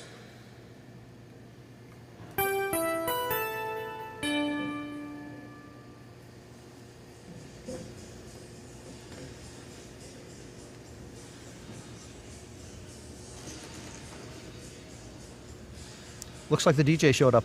Yeah, I was going to say, is this the first walk-up with music? It certainly is. Are they just special because they hosted National? Is that why they get music? The Summerside Western Capitals would like to thank Charlie and Pierre and the city of Campbellton for hosting a fantastic weekend. We'd like to congratulate the Truro Bearcats on the MHL title and a strong showing at the Centennial Cup. Summerside West with the 16th pick in the second round of the 2026 MHL Draft. The Summerside Western Capitals are proud to select from Cole Harbour, Nova Scotia, and the Merchant Mills U18, Jack Baldwin. Jack Baldwin out of Cole Harbour, a member of the all-rookie team for the U18 club this year. You had a chance to get some Jack Baldwin calls in. What do you like out of his game? Yeah, Jack Baldwin, a Mr. Donaire Cup champion in the U18 League this year. That was an inaugural thing. But yeah, Jack Baldwin is a great skater. Great shot on him as well. Quick release that kind of goes unnoticed out there at times, but he's a great skater, great player, and all around he's going to be a great fit in the locker room as well. He's a really liked player on the league. Great development as well, the Mr. Donaire Cup thrown into the U18 League. Of course, it is a developmental league, so you have teams that are eliminated the first round. They get an opportunity to keep playing and have more hockey and more playoff experience and play for a title at Mr. Donaire Cup. That's great to see. 100%. And anytime kids at this level can play more hockey, Mavs, nobody's going to shy away from playing more hockey. Well, we go from Summerside to Miramichi. They're both crossing bridges as we are set for the second pick from Summerside, but now we are up to Todd on the stage with Aiden. All right, Todd, I got to find out who you paid off to get your own walk-up music to get up here. First one of the day. Great season for you guys in Summerside, obviously. You go all the way to the national final. What was it like for your organization and your community to host that event? Yeah, it was fantastic. We've been very, very fortunate to host it. That was our fourth time and won one and lost three. So, but the economic impact of the city and you know how well our both teams in our league showed, it really proved that the MHL is very strong league. And I think people got their eyes open to what the MHL really brings. Now, as much as that run was fantastic, those are tough to replicate twice in a row. So what are the expectations and kind of the hopes in Summerside this fall? Yeah, we think we have a really good core back. I think we really love our back end and our goaltending, and we'll need to add some players up front. But we'd like to. We got a little fire in our belly. We'd like to do what we can to get back to the Centennial Cup next year. Looking forward to it, Todd. Thanks for doing this. Appreciate it. Thank you. And Todd, as always, thank you for the ADL chocolate milk. Every time we make the trip over to Summerside, always one of the big contenders with the Maritime Hockey League, always top of the standings, and a club that wants to make sure they keep that reputation as one of the premier spots here in the MHL. Mavs, another club that has the fans that loves to fill the Credit Union Center over in Summerside. In that playoff run, when was that building not full? It was a madhouse over in Summerside. We're going to throw it back up to Aiden on the podium. With the 17th overall pick, the Chaleur Lightning. Now? With who? Miramichi. Miramichi, can you confirm? Confirm. Okay, Chaleur trades second round pick, 17th overall to Miramichi in exchange for third round pick, 50th overall, third round pick, 54th overall, and a fifth round pick, 76th overall. Miramichi, you're now on the clock. All right, the Timberwolves again moving up. It's one of those things where they spotted somebody that they wanted on their board and figured we better get in there before Miramichi's slotted to pick in 20, so 4 picks away. So this is someone they definitely wanted on their board. 100%. And you hear back a couple picks ago when Mateo Roy was drafted, they didn't expect him to be on the board. So there might be some kids here that some teams are surprised are still there, and I think that might be what happened here with Miramichi trading up. I believe, are we ready to go for Miramichi? Yes, we are. We'll go back to the podium. All right, Justin Blackmore, the Miramichi Timberwolves with pick 17.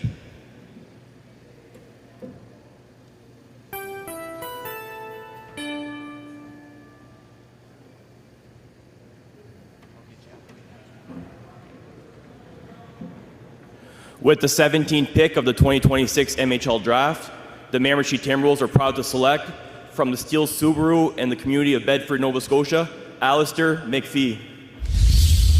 All right, Alistair, and this is a bit of an undersized defenseman, but really plays off a level. I was surprised not to hear his name called in the Q Draft.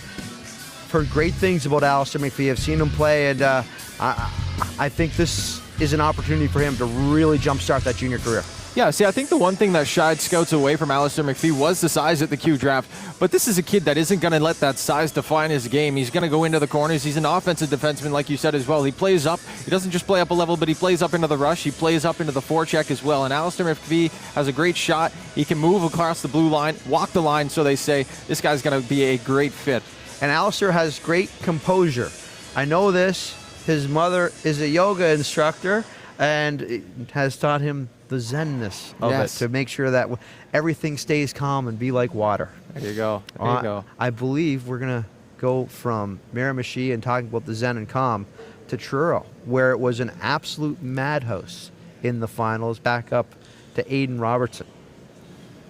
For the 18th pick, I'd like to invite up Ryan Falkenham of the Truro Bearcats. The new head coach of the Truro Bearcats, first time as a head coach. Congratulations to Ryan. Of course, John Greenwood on his way to coach the Dalhousie Tigers. Big opportunity for Greenwood, big opportunity for Falkenham, and a big opportunity for this next player. First of all, just thank you to Campbellton and the Tigers for their great hospitality this week. With the 18th pick in the 2026 MHL Draft, for the Truro Bearcats would like to select from the Halifax backs, Cooper Strong. First member of the Halifax Max, to quote Mike Smith from the Q Draft. Cooper Strong off the board, going to be a selection here for the Truro Bearcats, and was a big part of that TELUS Cup silver medal for the Halifax McDonald's.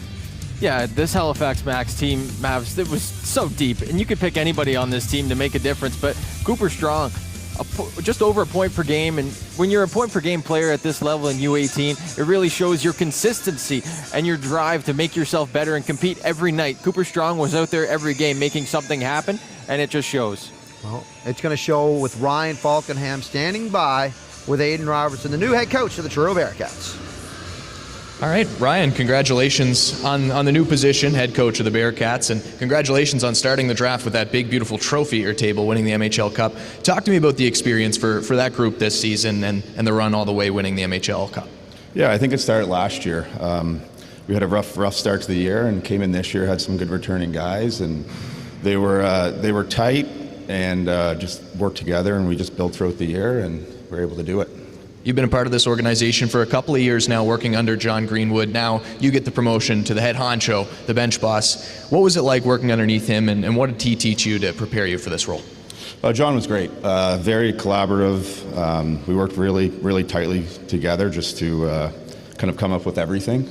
Took a lot from him, took a lot from the coaches I've worked with in the past, so just hoping to bring that forward to this year. All right, thanks for doing this, and congratulations again.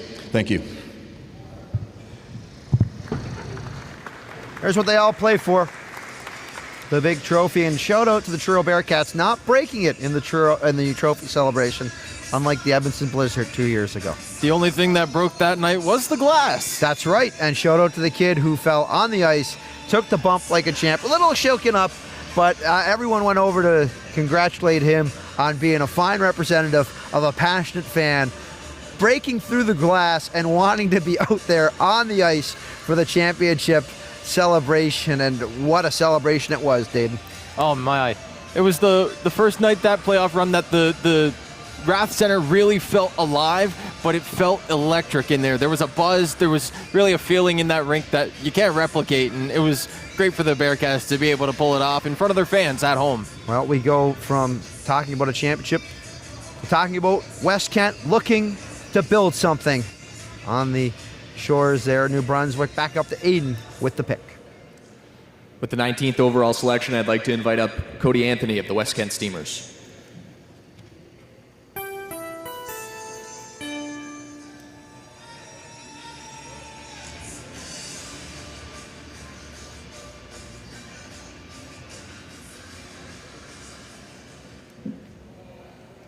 With the 19th overall pick in the 2026 draft, the West Kent Steamers are proud to select from Louis J. Robichaud High School and Cap Pelé, New Brunswick, Maxime Morin.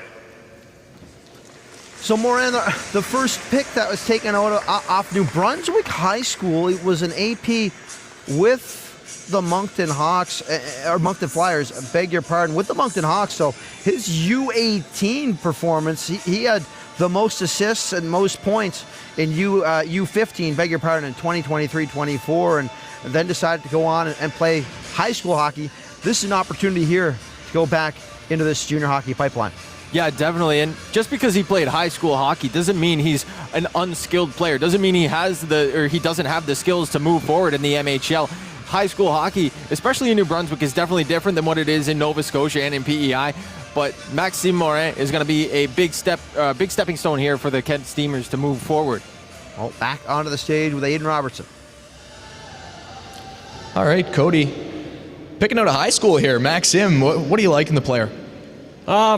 We got to watch him in playoffs. He got called up with the Moncton Flyers, and we liked how he played.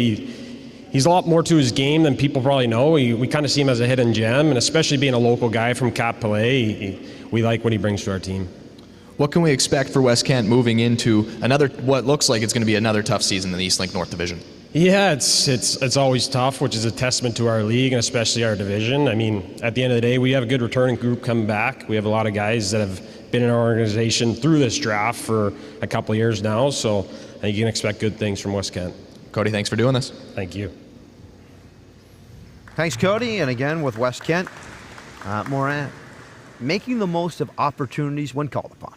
Oh, 100%, especially when you're an affiliate player. That's exactly what you have to do, especially an affiliate player on a team as strong as the Moncton Flyers this past season. So big props to him for making the most of his opportunity and obviously taking the next step, probably not this year, but in a couple of years to come. As we go from West Kent to Miramichi, back with the Timberwolves pick, and I believe Aiden Robertson is set to call them to the stage. For pick number 20, Justin Blackmore and the Miramichi Timberwolves.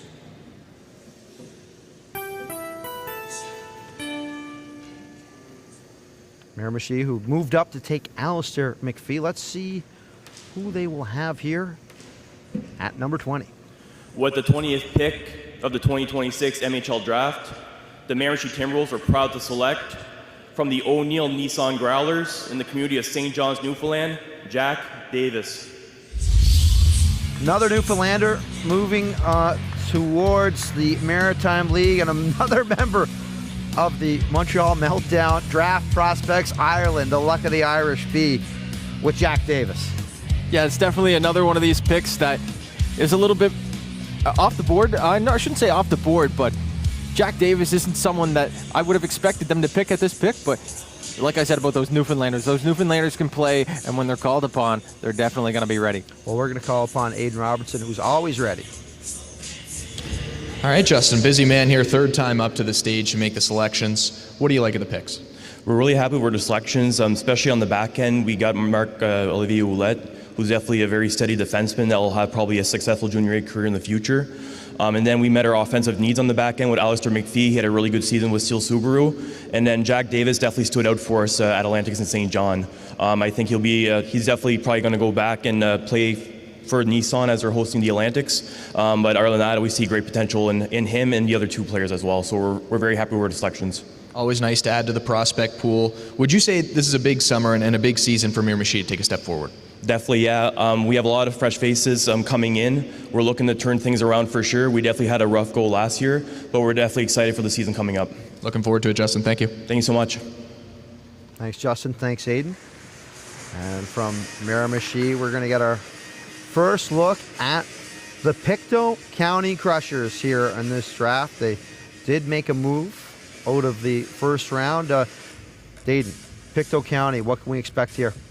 Well, this is a team that needs to kind of get back into it. They were successful at the start of the season. They lost their captain this year, Logan Crosby. He aged out, so they're going to need a new leader in the room like we talked about earlier. Being a leader and having a leader in your room is really critical at this point.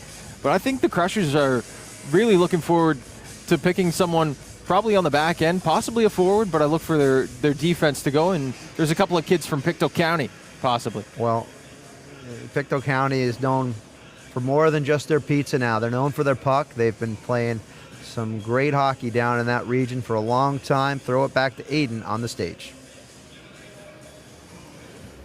All right, for the 22nd overall pick, I'd like to invite up the Pictou County Crushers and Matthew Kroll, Director of Scouting.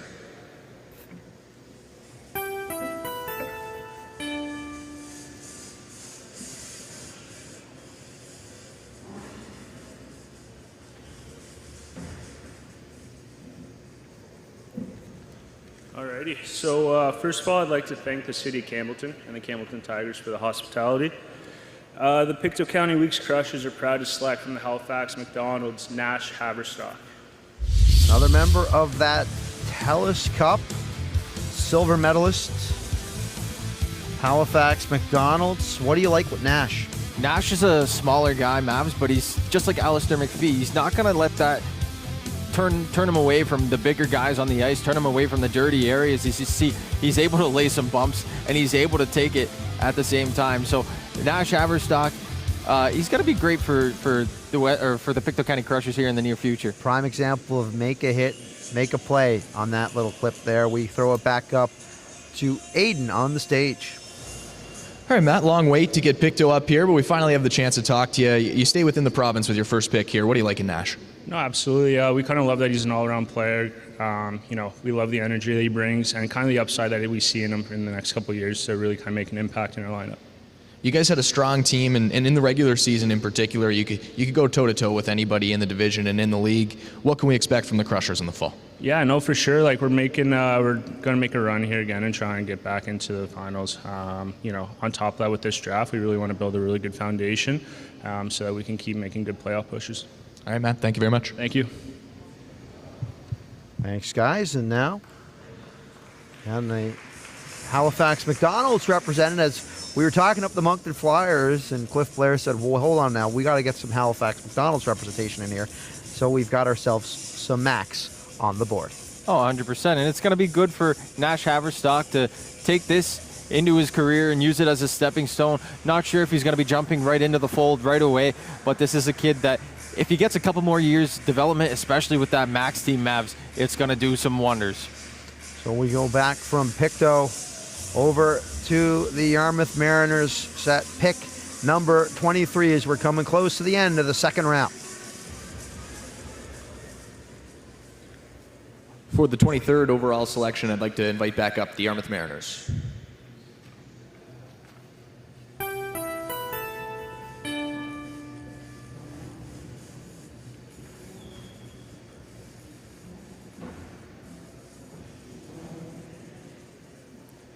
With the 23rd overall pick, the Yarmouth Mariners are proud to select from Paradise, Newfoundland, forward Aidan Graham. Aidan coming in with some high-paced intensity out of the Growlers program, played a bit of high school hockey as well over in Newfoundland out of Paradise. It was splitting time between Paradise and the Mount Pearl Huskies of his high school team. What do we like with this kid? I like this guy's his hockey journey. I look back on it, look back to his time with the Eastern Knights, and he put up 62 points in 33 games. What a player this guy is. I know that's at the U15 level. He had some consistent growth all the way through until now at the U18 level, and I think it's going to be a great fit here for Yarmouth, and definitely not surprised that another Newfoundlander has gone. Well, we'll go back up to Aidan Robertson on the stage. All right, the last organization we're hearing from here in round number 2, the Yarmouth Mariners. Keegan, what do you like in your pick so far, and then what steps are you making to compete here in the fall? Oh, I thought we had a great day. Getting Matt second overall was a target of ours. Drew bringing in some offense for us from RNS, and we're really happy with all our picks so far. Back-to-back years outside of the playoffs for the Mariners. I know that's not normal down in Yarmouth. Can we expect you guys to make another push for the playoffs here this fall? Yeah, for sure. That's a goal of ours, to provide our fan base with that playoff experience again. We're really happy with our 55-man roster, so we think we got the pieces to get us back into the playoffs and push for a championship. It's good for the league to have the playoffs back at the fish tank. Keegan, thanks for doing this. Thank you. Thanks, Aidan. And so we go from Aidan, talking about a kid pick named Aidan, to our final pick of the draft, Grand Falls, set to wrap up our coverage today. Well, Mavs, we talked a little bit about before with Grand Falls. They've got the new coach in Jeff Cowan. It's going to be interesting to see where Jeff Cowan goes, to see where he wants to start building this squad, what he wants to see this squad do in the next coming season. And I think whichever kid gets selected here to Grand Falls, like you said, it's going to be great for them to go and experience a new community, especially if it's a kid from off the board, not local. All right, we'll go back up to Aidan as we set for Grand Falls to wrap up our coverage. For the final pick in the second round, I'd like to invite back up Matthew Martin and Grand Falls.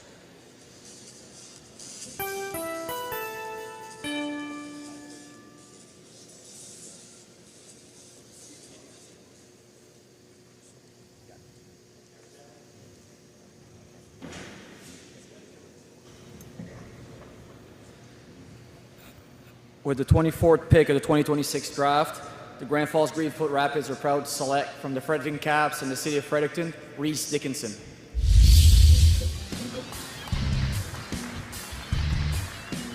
Reese Dickinson, again, another member of that Fredericton Capitals team, and this is a young man with great passing sense. 100%, Mavs. He's able to find players wherever they are on the ice. The tape to tape is no problem for him. The only thing I'd like to see him do is put on a little bit more size. 143 pounds at 6 foot. It's a little bit small at this level, but if he can hit the gym, hit the weight room this offseason, I know it's a cliche thing to say, but that is something that guys at this level will help them succeed, especially as being faster, stronger, and heavier than the guys they're playing against. Well, I know he's got another year or two with U18, but the Grand Falls sees something in him moving forward that they hope to have in their locker room and want to see him build again. And he might even get the opportunity as an AP to come up get some experience in junior hockey. 100%. We saw an AP from high school make a jump with the U18 League in Moncton, so maybe an AP here with Grand Falls can make a couple of appearances next season and give them some experience at the junior A level. Well, we'll throw it back up to Aiden Robertson on the stage to wrap things up for us from the podium. Okay, that does it for our first 2 rounds and thus the televised portion of the MHL Draft. Thank you very much to Matt Moore and the league for having us out today. Thank you very much to everybody who watched along the way on Eastlink Community TV and YouTube. And thank you to everybody in Campbellton for having us this weekend. The rest of the draft will continue on RinkNet and the MHL website. Thank you very much, and we'll see you in the fall. And thanks again, Aiden. Aiden, final thoughts here from you, bud. Mavs, first time up in Campbellton. I've driven through, but I've never stopped by, and I'm glad this time I got the chance to spend a couple days here in Campbellton with the crew, with the guys from the MHL, and everybody here. Thank you, and it's been a wonderful time.